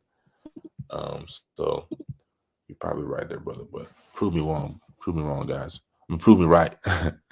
You got an update on it for us, Rome, for Lowndes? Yeah. So Lowndes is currently 10-13. They're 4-4 in the region right now. They are currently on a 1-game winning streak. They just beat Coquick on the 17th, and they're playing Newton next week. Best player is Cam Jackson, who's averaging 16 points per game, 16.3 points per game. But they've been on a on and off streak, really. They lost 2 right before they beat Coquick, then they won 2, and they lost 3 in the beginning of the season. So they kind of been hot and cold as a team and altogether. But yeah, man, that's my updates for it. Well, I appreciate you, brother. On the other side, we got Decula. It's interesting. Decula versus Walton. Yeah. What you got? Who got the higher seed? Walton has a home field advantage. Decula is the 8. No, excuse me. Yeah. Walton has a high hit. They have the home field advantage, home court advantage as a 2. Decula as a 3 seed. Walton does have Luke Flynn, who's pretty good. They did play in a tough region with Wheeler. I don't know. I like Decula, man. I'm gonna go with Decula. I like what they got. That guard, the paint presence. I'm gonna roll with Decula. Decula. Yeah. I can concur to that. I think Walton. Actually, let me look at the schedule before I speak my piece. Yeah, man. I just don't think they play a tough enough schedule. I mean, they play Wheeler. They play Osborne, Akai Fleming, Liz Osborne. They beat Dutchtown, but that's not saying too much for me. I thought what I seen at the Grayson the Holiday Classic. They played Miller Grove at the beginning of the year. It's been a couple of down years. It's been a few down years for Miller Grove. But like I said, you're right, man. I think Decula is a little more battle tested. They play a better brand of basketball on a night in, night out basis. So I'm gonna go with Decula too. Next up, we got North Gwinnett and Milton. Milton, too many dogs. Anthony Grouse, what's 1 that other seed. player? Good coach, phenomenal coach. Yeah. Play a tough competition. I think Milton got that one. I'm rolling with Milton. I agree. We're going to move on to Harrison as a 3 seed versus the number 2 seed, historic Pebblebrook. Roll Pebblebrook. Pebblebrook. Yeah. I don't know too much about Harrison. You got to go with I ain't gonna say name brand, but it's the. I like what Coach Y. I like Coach Washington's style as a coach. Man, you got Caleb. Can't remember his last name right now. Point guard, played for TSF this year. I think so. Or Georgia Star. I think it was TSF. Super crafty point guard, a little on the shorter side, but can definitely go play ball somewhere. Crafty, one of the leaders of the team. Next up is going to end out the bracket for the first round. Is Archer as a 4 seed versus the number 1 seed, Camden County. Archer got some good players. That's kind of tough though. On the road from Lawrenceville all the way down south. I go Camden. Camden. Yeah, I can dig it. Me can dig it. All right, and coming up next in the 3-man weave, we will be talking about. Let's see, Kentucky's big win over Auburn. Man, I told y'all, just kind of pump the brakes, let Kentucky do their thing. There you go. I'm for real, man. You know, hey, it was a good win. Don't get ahead of yourself. I just seen this story play out so many times, man. I don't even have no popcorn. I just know. I like it. If you wait 5 minutes, he's gonna come out this door, and Coach Kyle's gonna call the play, and Dylan Hand's gonna shoot a fadeaway game-winning 3. We're gonna host up the trophy. Nah, for sure. You already got the script. I already got the script, man. Unless somebody humbugs us with a bad call or we just collapse. I don't see too many people giving us a run for our money. It's about the Sweet 16 round. Second round? Second round? Man, nah, bro. We're gonna win the round of 64, round 32 by at least 10, bro. Yeah, watch. It's gonna be one of them. It's gonna be one of the mid majors, dog. Come up in there and beat y'all. Watch. Too much firepower, bro. I hope y'all do something for once. Shoot, what's that? 2012 last time, 2011. Yeah, it's about time, bro. About time. We waiting. They said like I said, man. Hey, we waiting, man. We waiting on y'all. You can't do anything, and the referee is gonna miss blatant calls, man.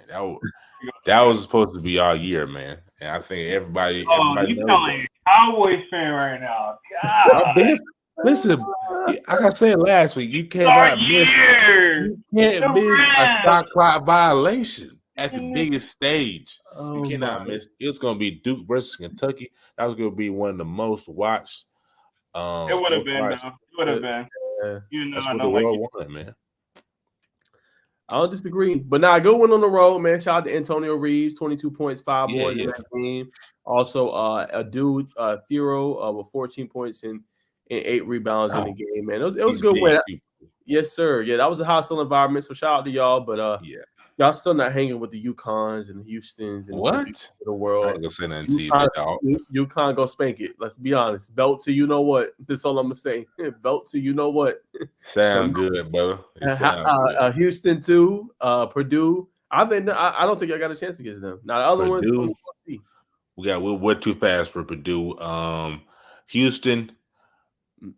Too much. We scored too many angles for them to really hold us on defense. UConn is they're probably a good even match for us. It's gonna come down who's gonna be able to make those shots in the clutch, and because they're a little more experienced than us, I can kind of give UConn the edge, but don't doubt Coach Cal and the Cats. Moving on to the next segment, we will have a big discussion. I talked to a couple people today about, and viewers feel free to chime in. The All-Star game has become a joke, ladies and gentlemen. Anthony Edwards has he made a tweet that was posted by NBA Central. Says Anthony Edwards. We ain't gonna do it. You got it. Come on, you got it. Share screen. You got it. Might as well, man. Let's see. Share screen. Yeah, share screen.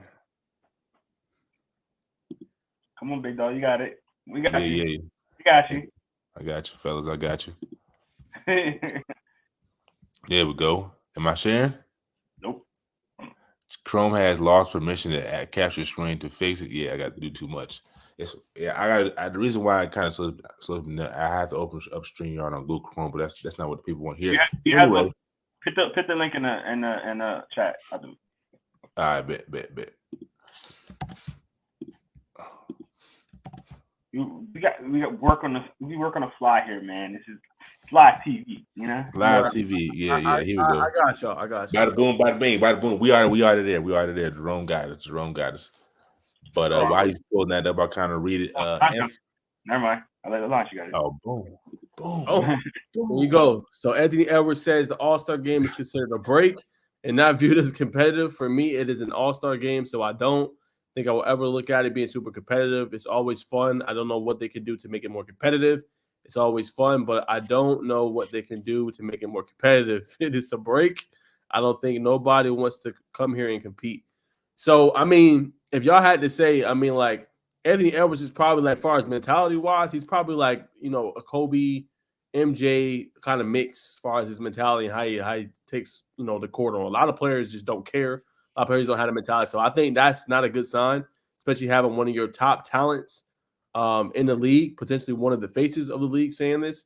I think they just need to do more to incentivize it. The All-Star break used to be, you know, an honor. Like, you know, like go back. I don't know if you've seen the Kobe clip, Bacon, but you go back and see what he said about it. He said, like, every year I was trying to win it. Me and CP3, I don't think we lost one.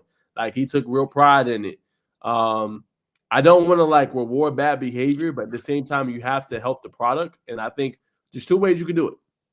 Number one, you can whoever wins, the West or the East, right? So say the West wins, they, regardless of record, you know, they get to host the finals. You know what I'm saying? East wins, they get to host the finals. I think that's one way of doing it. I give a little bit more incentive potentially of doing it. And I think the second is maybe giving a little more incentive to the players. Okay, you know, the winning team, each player gets $100,000, $150,000. You shouldn't have to incentivize, but I just think it's a good idea. Like, that's some extra cash in your pocket. Some of these guys are millionaires. That might not make a difference, but still, maybe 100,000 to them, maybe 100,000 to a charity, things like that. And I think they really need to bring back the target score.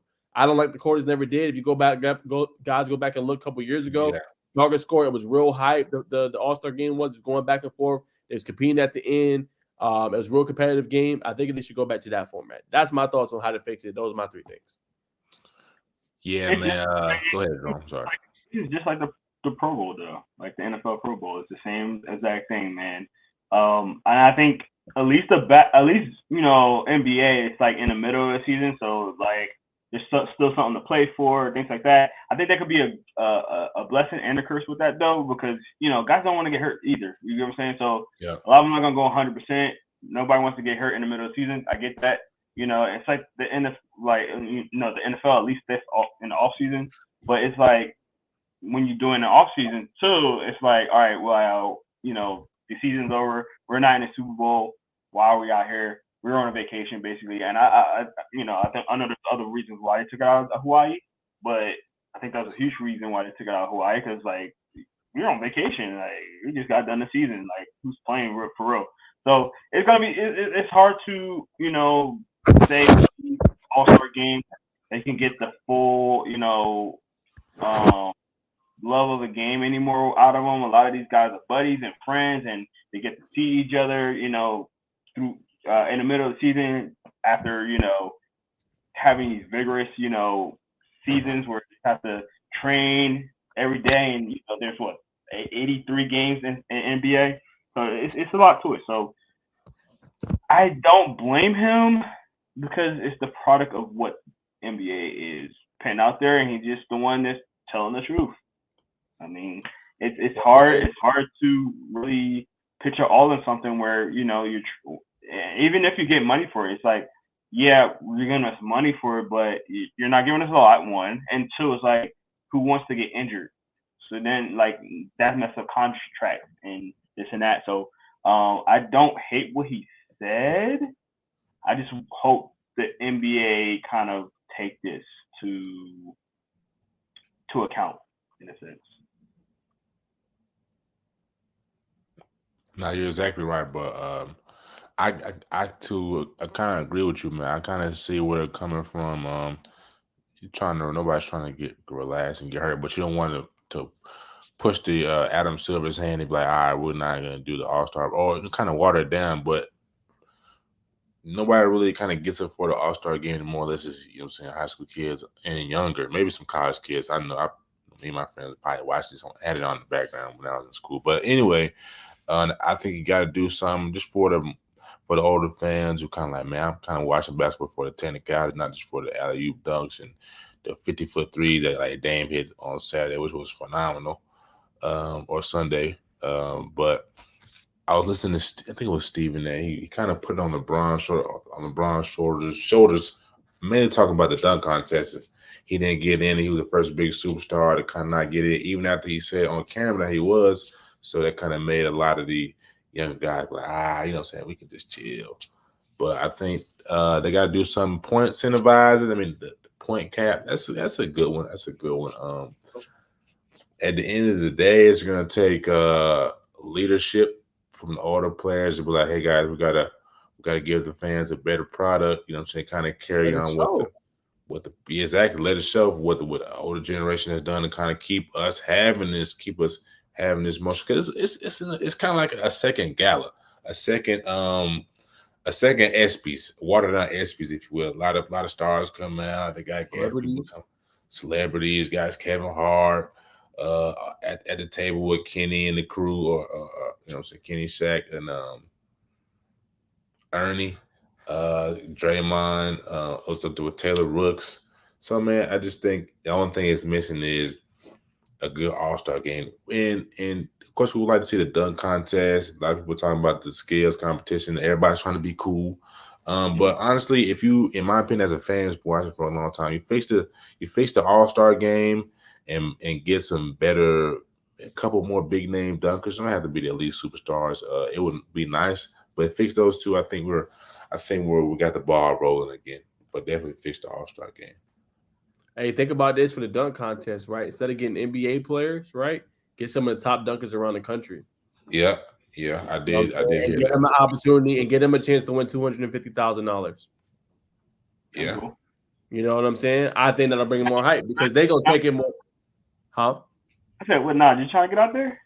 Nah. I'm not. I'm just, there's some like professional dunkers out there, man, that take it real serious. You know what I'm saying? And if the NBA players are scared of getting hurt, hey, I understand. That's why I say I think you bring them in, they gonna give you different kind of thing. They gonna be a little bit more creative, right? They do it professionally, and then you giving them a type of a prize, right? Maybe first get 250, second get 100, third get 50, whatever it may be. That goes a long way helping them out. They go like, man, there's a grand prize. We get to be on the stage. You know what I'm saying? We get to be on TV.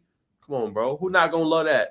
That's true. But then you got they got to put marketing dollars behind it. They got to give these guys a platform because you can't just they got these are the top 3 dunkers worldwide, but if nobody knows their brand, they're gonna have to put money behind their brand. So is it gonna make mathematics?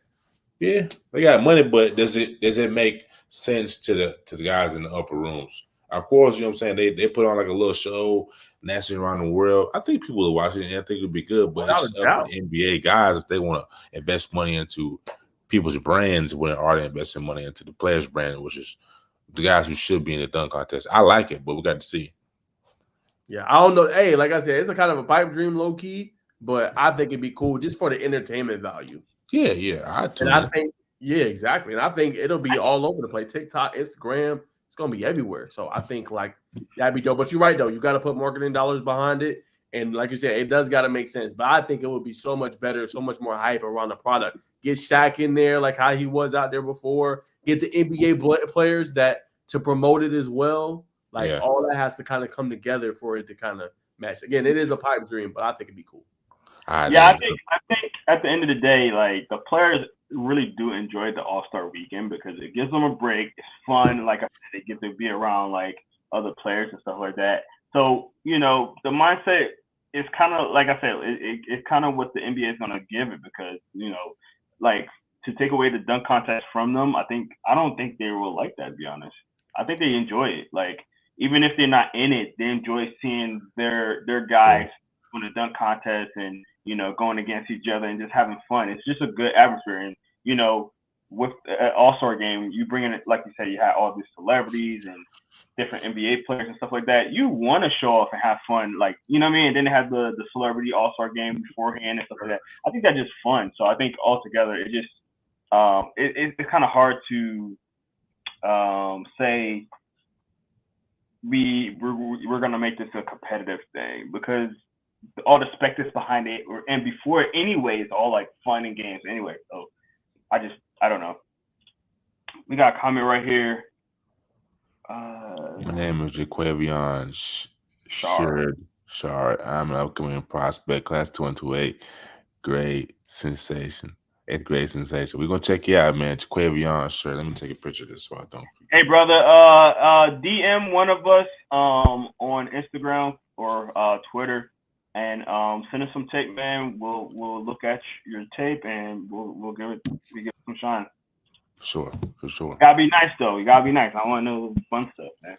Appreciate you getting on, my boy. Appreciate you getting on. Keeping it real. That's that keeping it real first and foremost. Keeping it real. Nah, for sure. We do appreciate you though. No, I'm just messing, but we appreciate you.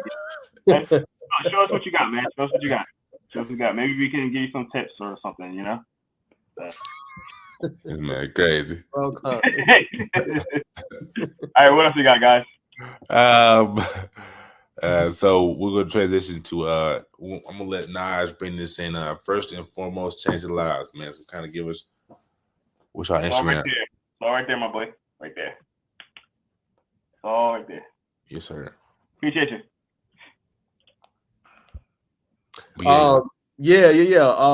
Change it. Yeah, man. I thought it was cool, man. Actually, matter of fact, let me see if I can look at the tweet real quick. Actually, yeah. We can show our audience, man.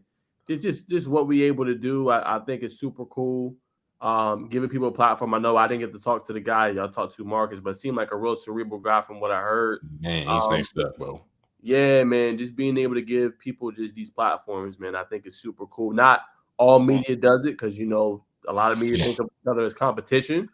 When they shouldn't, they should think of each other as, hey, let's perfect the product. Let's really like try to promote these kids and give them exposure. Like it ain't about, oh, you get the story first. Like it's about, putting these kids on these platforms because it goes far in helping them out and getting to where they want to be. So I think media lacks in that sometimes. No, I 100% that, and I love you shout them out, guys like Jeremy, guys like Luke. Man, they're not afraid to share information, not afraid to give other people platforms, and put people under their wings as well. So shout out to media guys like them, man, because the world needs a lot of people like that.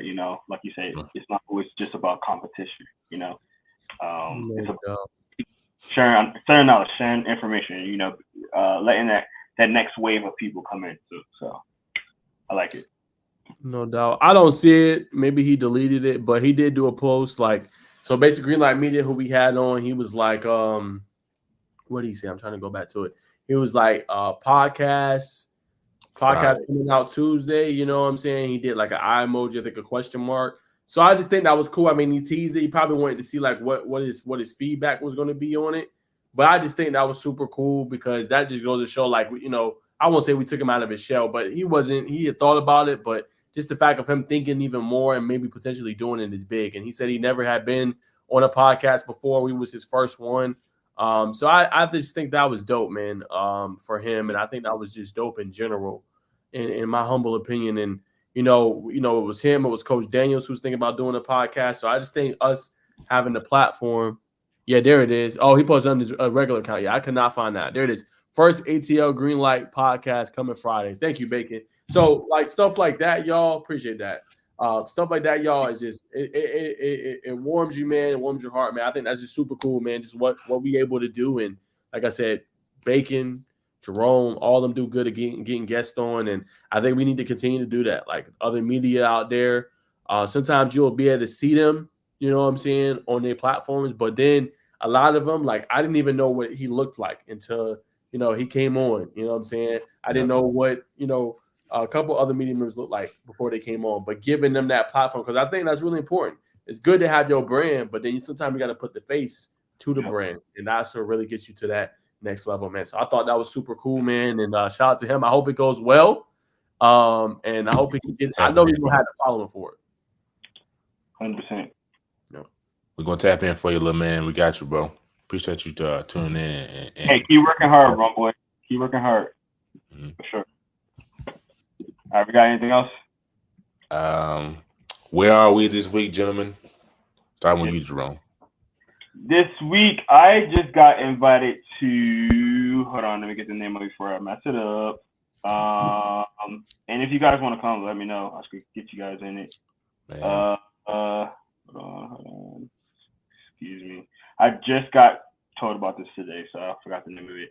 11/7 on 7 being hosted by We Ball Sports. Yeah. That's gonna be this weekend, Saturday and Sunday at Best Academy. I'll be going there. Lamarcus plans on going on Sunday. So that's gonna be this weekend, 7-7 on game. Super excited to do some more 7-on-7 stuff. Might be my first 7-on-7 tournament this week. It's first 7-on-7 this season. So is that the one Jeremy was talking about? I think so. It might be. I know he was talking about one. I asked him, but he never said anything back. I think that might be the one he's talking about. So this is my first 7-on-7 this season. I'm glad to get in it right now. 2-day event. Yes, sir. I'm excited. What you got, Naj? Yeah, man. I gotta help with the playoff coverage. Like I gotta do it tomorrow and Friday.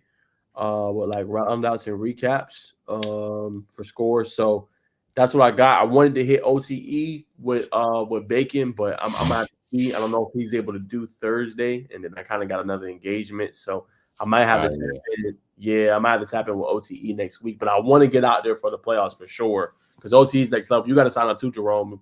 Probably can get in inside the hatches. I mean, it's just some high level hoop content. Some top prospects in the country is there. It's in Atlanta. It's not that far from you. It's in Atlanta. If you get me on Thursday, I might be able to come. What'd you say, bro? You can get me on Thursday. I might be able to come. What's going on Thursday? They're talking about OTE? Yeah. Oh, you ain't going? Yeah, I don't know, man. I mean, I got this guy. This is what I was asking you. This guy had invited me to. I'm doing a recruiting space with Coach Daniels, and then this guy from I think SEC something. Not Southeastern Conference, but I think he covers Auburn. He invited me to recruit space to kind of talk about what we went to the Under Armour camp and just talk about high school football. Yeah, so I think I was going to tap into that with Coach Daniels and him on Thursday, and then like I said, Friday I can't because I gotta cover that. You know what I'm saying, the whole Friday night. So I think that's going to be tough for me. So that's the end of it, right? No. OTE still they still got more rounds. It's just gonna be round 2. Next week's round 3. Their finals are into the 9th and 14th of March. All right. Yeah. So I'm not sure, but we'll see, man. I don't know, to be honest. I got that same invite earlier today, Jerome, for that the We Bar Sports from Coach Man. Shout out to Coach Man. That's the man. Where's he at, Jerome? Help me out. Douglasville at New Manchester. Yep. Yeah, there you go. So shout out to Coach Man. He's always been there plugging me in, man, helping me along the way. Out of nowhere, he got them pop up on. So I appreciate Coach Man. But like I said, I don't know, man. I do want to kind of go to that 7-on-7, and I kind of want to go to that to the OTE. If one of them I go to is going to get strictly phone coverage because too much content is not a good thing. Where you're the only guy, it'll just stack up on you. So if I do go to both, one will just be primarily phone. If I go to one, it'll be a little mix. But I take pride in getting my content out. So we'll see. I haven't decided on that yet, but I am intrigued by that 7-on-7 a lot more than the basketball right now. And with that being said, Jim, I think if no one else has anything to be said, we kind of hit these folks over the head with the word of wisdom. What's up, Naj? I want to show y'all this real quick, words of wisdom, and then we're gonna wrap up. I want y'all to see this tweet. Hold on. While he's looking that up, Bacon and Naj, I've officially decided I'm going to do the UA camp in Jersey, May 5th. So, guys know I'm from Jersey. I haven't been back to Jersey since I moved to Georgia. So it's a great opportunity to go back, see my family, and do that on Sunday. So that's my plan. I'm planning on going in there. If you guys thinking about doing that, let me know. I'm definitely doing Jersey though. Ooh, that boy Jerome tap into that fire content. Hey. Nah, Jersey gonna be lit, man. North ball different. I can only imagine what's up there. All right, y'all. Here is the tweet. Let's get some instant reaction to this. Hold on one sec. All right. Boom. There it is. Oh, yes. Yes. I forgot about this. There it is. Do you see it, Bacon? Do you see it? Could Caleb Odom be making a move from his original position? The 4-star freshman recently changed his Instagram and has himself listed as a wide receiver. Of course. Of course. Can I be honest? Can I be honest? Go ahead, brother. I thought he was a certified wide receiver anyway. So it doesn't make it that much better. He's just gonna be a big old wide receiver. But hey, man, like, if Mike Evans can do it, I don't know why Mike Evans was the first word I said. If Mike Evans can do it, bro, like, he could definitely do it, bro. And I think Alabama needs some receivers anyway right now. It'd be good for him to kind of learn. Alabama got one of the best receiver coaches. I forgot his name, so forgive me on that. But I think him being a receiver, That's gonna be fun to watch, man. That's gonna be fun to watch. And he's gonna be a good blocking receiver too. So just saying. Yeah. Nah, Bacon? this doesn't surprise me, man. I'm not sure why they had him listed as a tight end to begin with, watching them split out wide so much. Mm-hmm. But you know what I'm saying? I'm always all in on Caleb Bowden, man. A good kid, man, super athletic, dual sport athlete, played basketball in high school. So, you know, that translates well in football. So happy for him, man. Go get it, man. Go shock the world, brother. Hey, well, there, guys, there you have it. I wanted to show the boys that before we wrap up with the words of wisdom for the show tonight. I think it's a pretty cool move, man. I mean, everybody kind of had him as a receiver anyway, so I think he's just going to be a big body, and them jump balls are going to go next level. I think you're going to see a lot of highlights from him, high point in the football, and I think he's going to be special. I think this is good for him, just going long term as well in his career, and I think it's going to pan out for him. Most definitely. Real quick, before we get on to the words of wisdom, man, the young man who tapped in, he plays, he's in 8th grade now, so he can play a lot of these positions. Wide receiver, running back, defensive back, outside linebacker, safety, kicker. So, you know what I'm saying? Okay. Live look off the phone, ladies and gentlemen. What he can do, man. I just got a long little intro. We're gonna get to the meat and bones. All right. After this is gonna be a quarterback clip.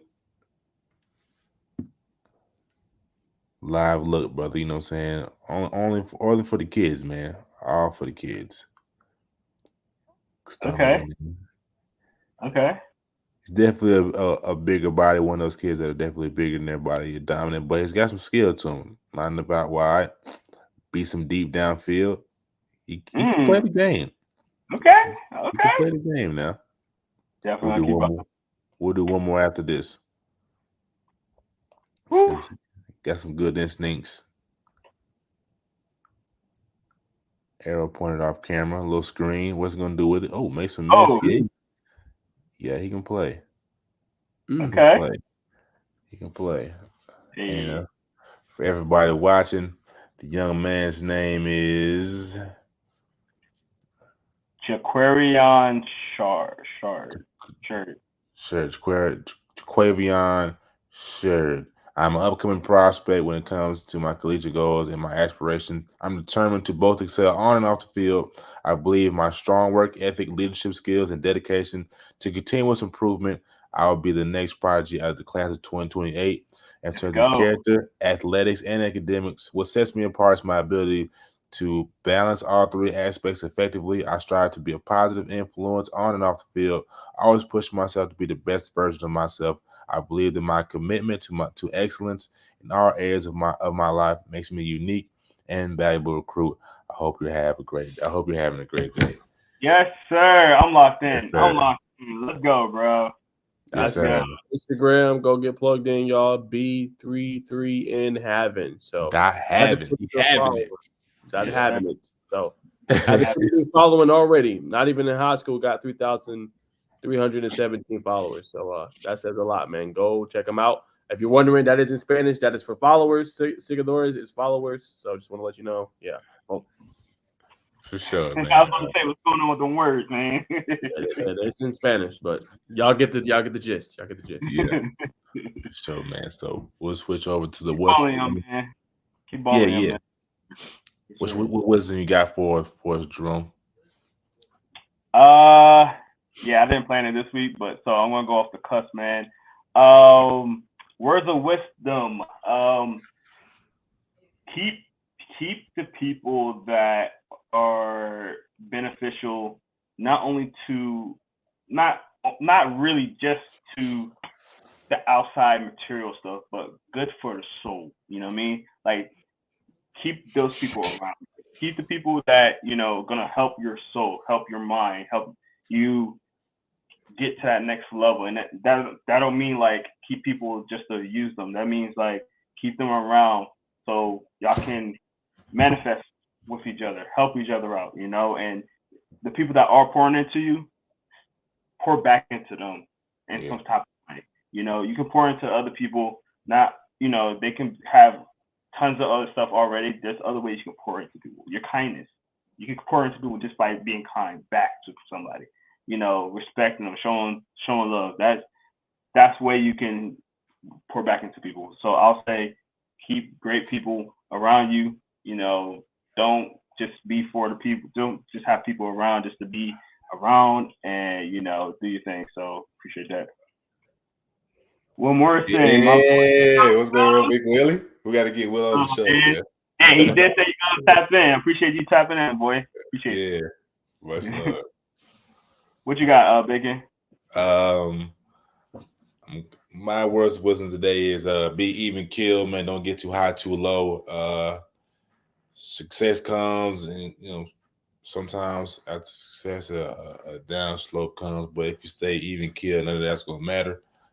Because at the end of the day, you shouldn't let outcomes influence you.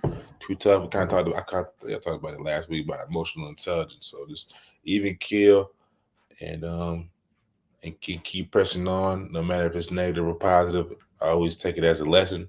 That's all it is at the end of the day. When you look at it the perspective of the long game, whether you're 10, 15, 25, 35, 45, life expectancy is at least 70. So you got 30 years. So whatever you're going through now is only minuscule to what could be going on later. So always educate yourself.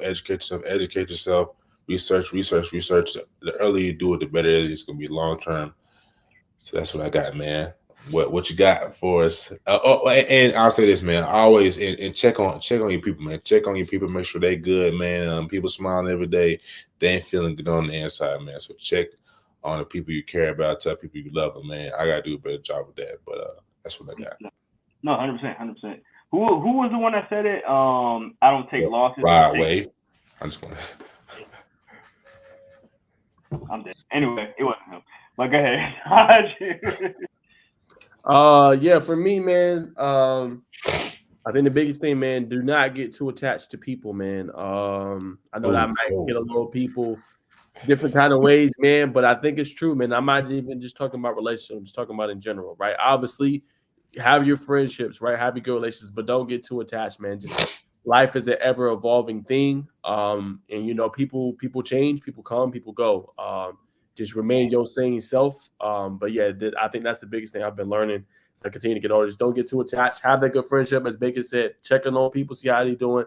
But don't get attached. Don't make that one person your whole life, right? Have other aspects of your life that fulfills you, because you never know when it can change. They can switch up on you, or you know, they're going to pursue their career and they got a big movement and they move it to another state. You just don't know. So I think the biggest thing is just don't get too attached. Find other things that, you know, complement and kind of, you know, fulfill your life. I think is the biggest thing. Hard truth. Learn. It's more of learning when to detach yourself too. That's the big. Yes. That's learning to detach yourself. That's the hardest part. You know? I don't think you ever detach yourself from people you love, man. That's just something that, like Shannon Sharp said it so well, man. He said, what's his game? He said, if you got a line for, you know what I'm saying, for the ladies out there, you're trying to get a girl back or whatever. He said, man, the heart replays with he said, what do you say? The heart replays what the mind can't repeat. I said, God. Let that sink in, fellas. Let that sink in, ladies, man. When that sink in, you're going to feel it right in here. Say it again.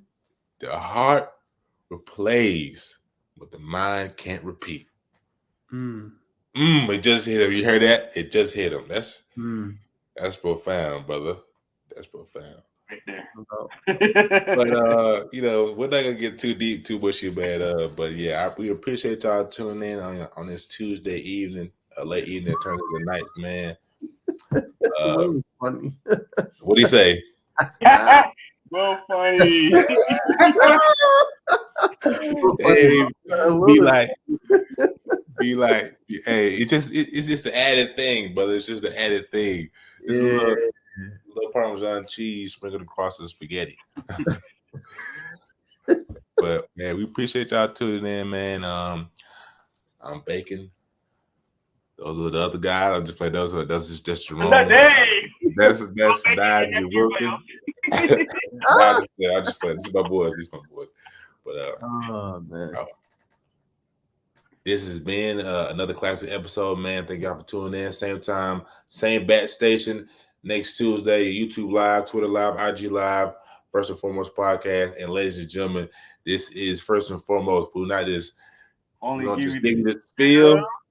We keep it real. Yes, sir. Did that. You did that. Yes, sir. Hey, check out my boy right there.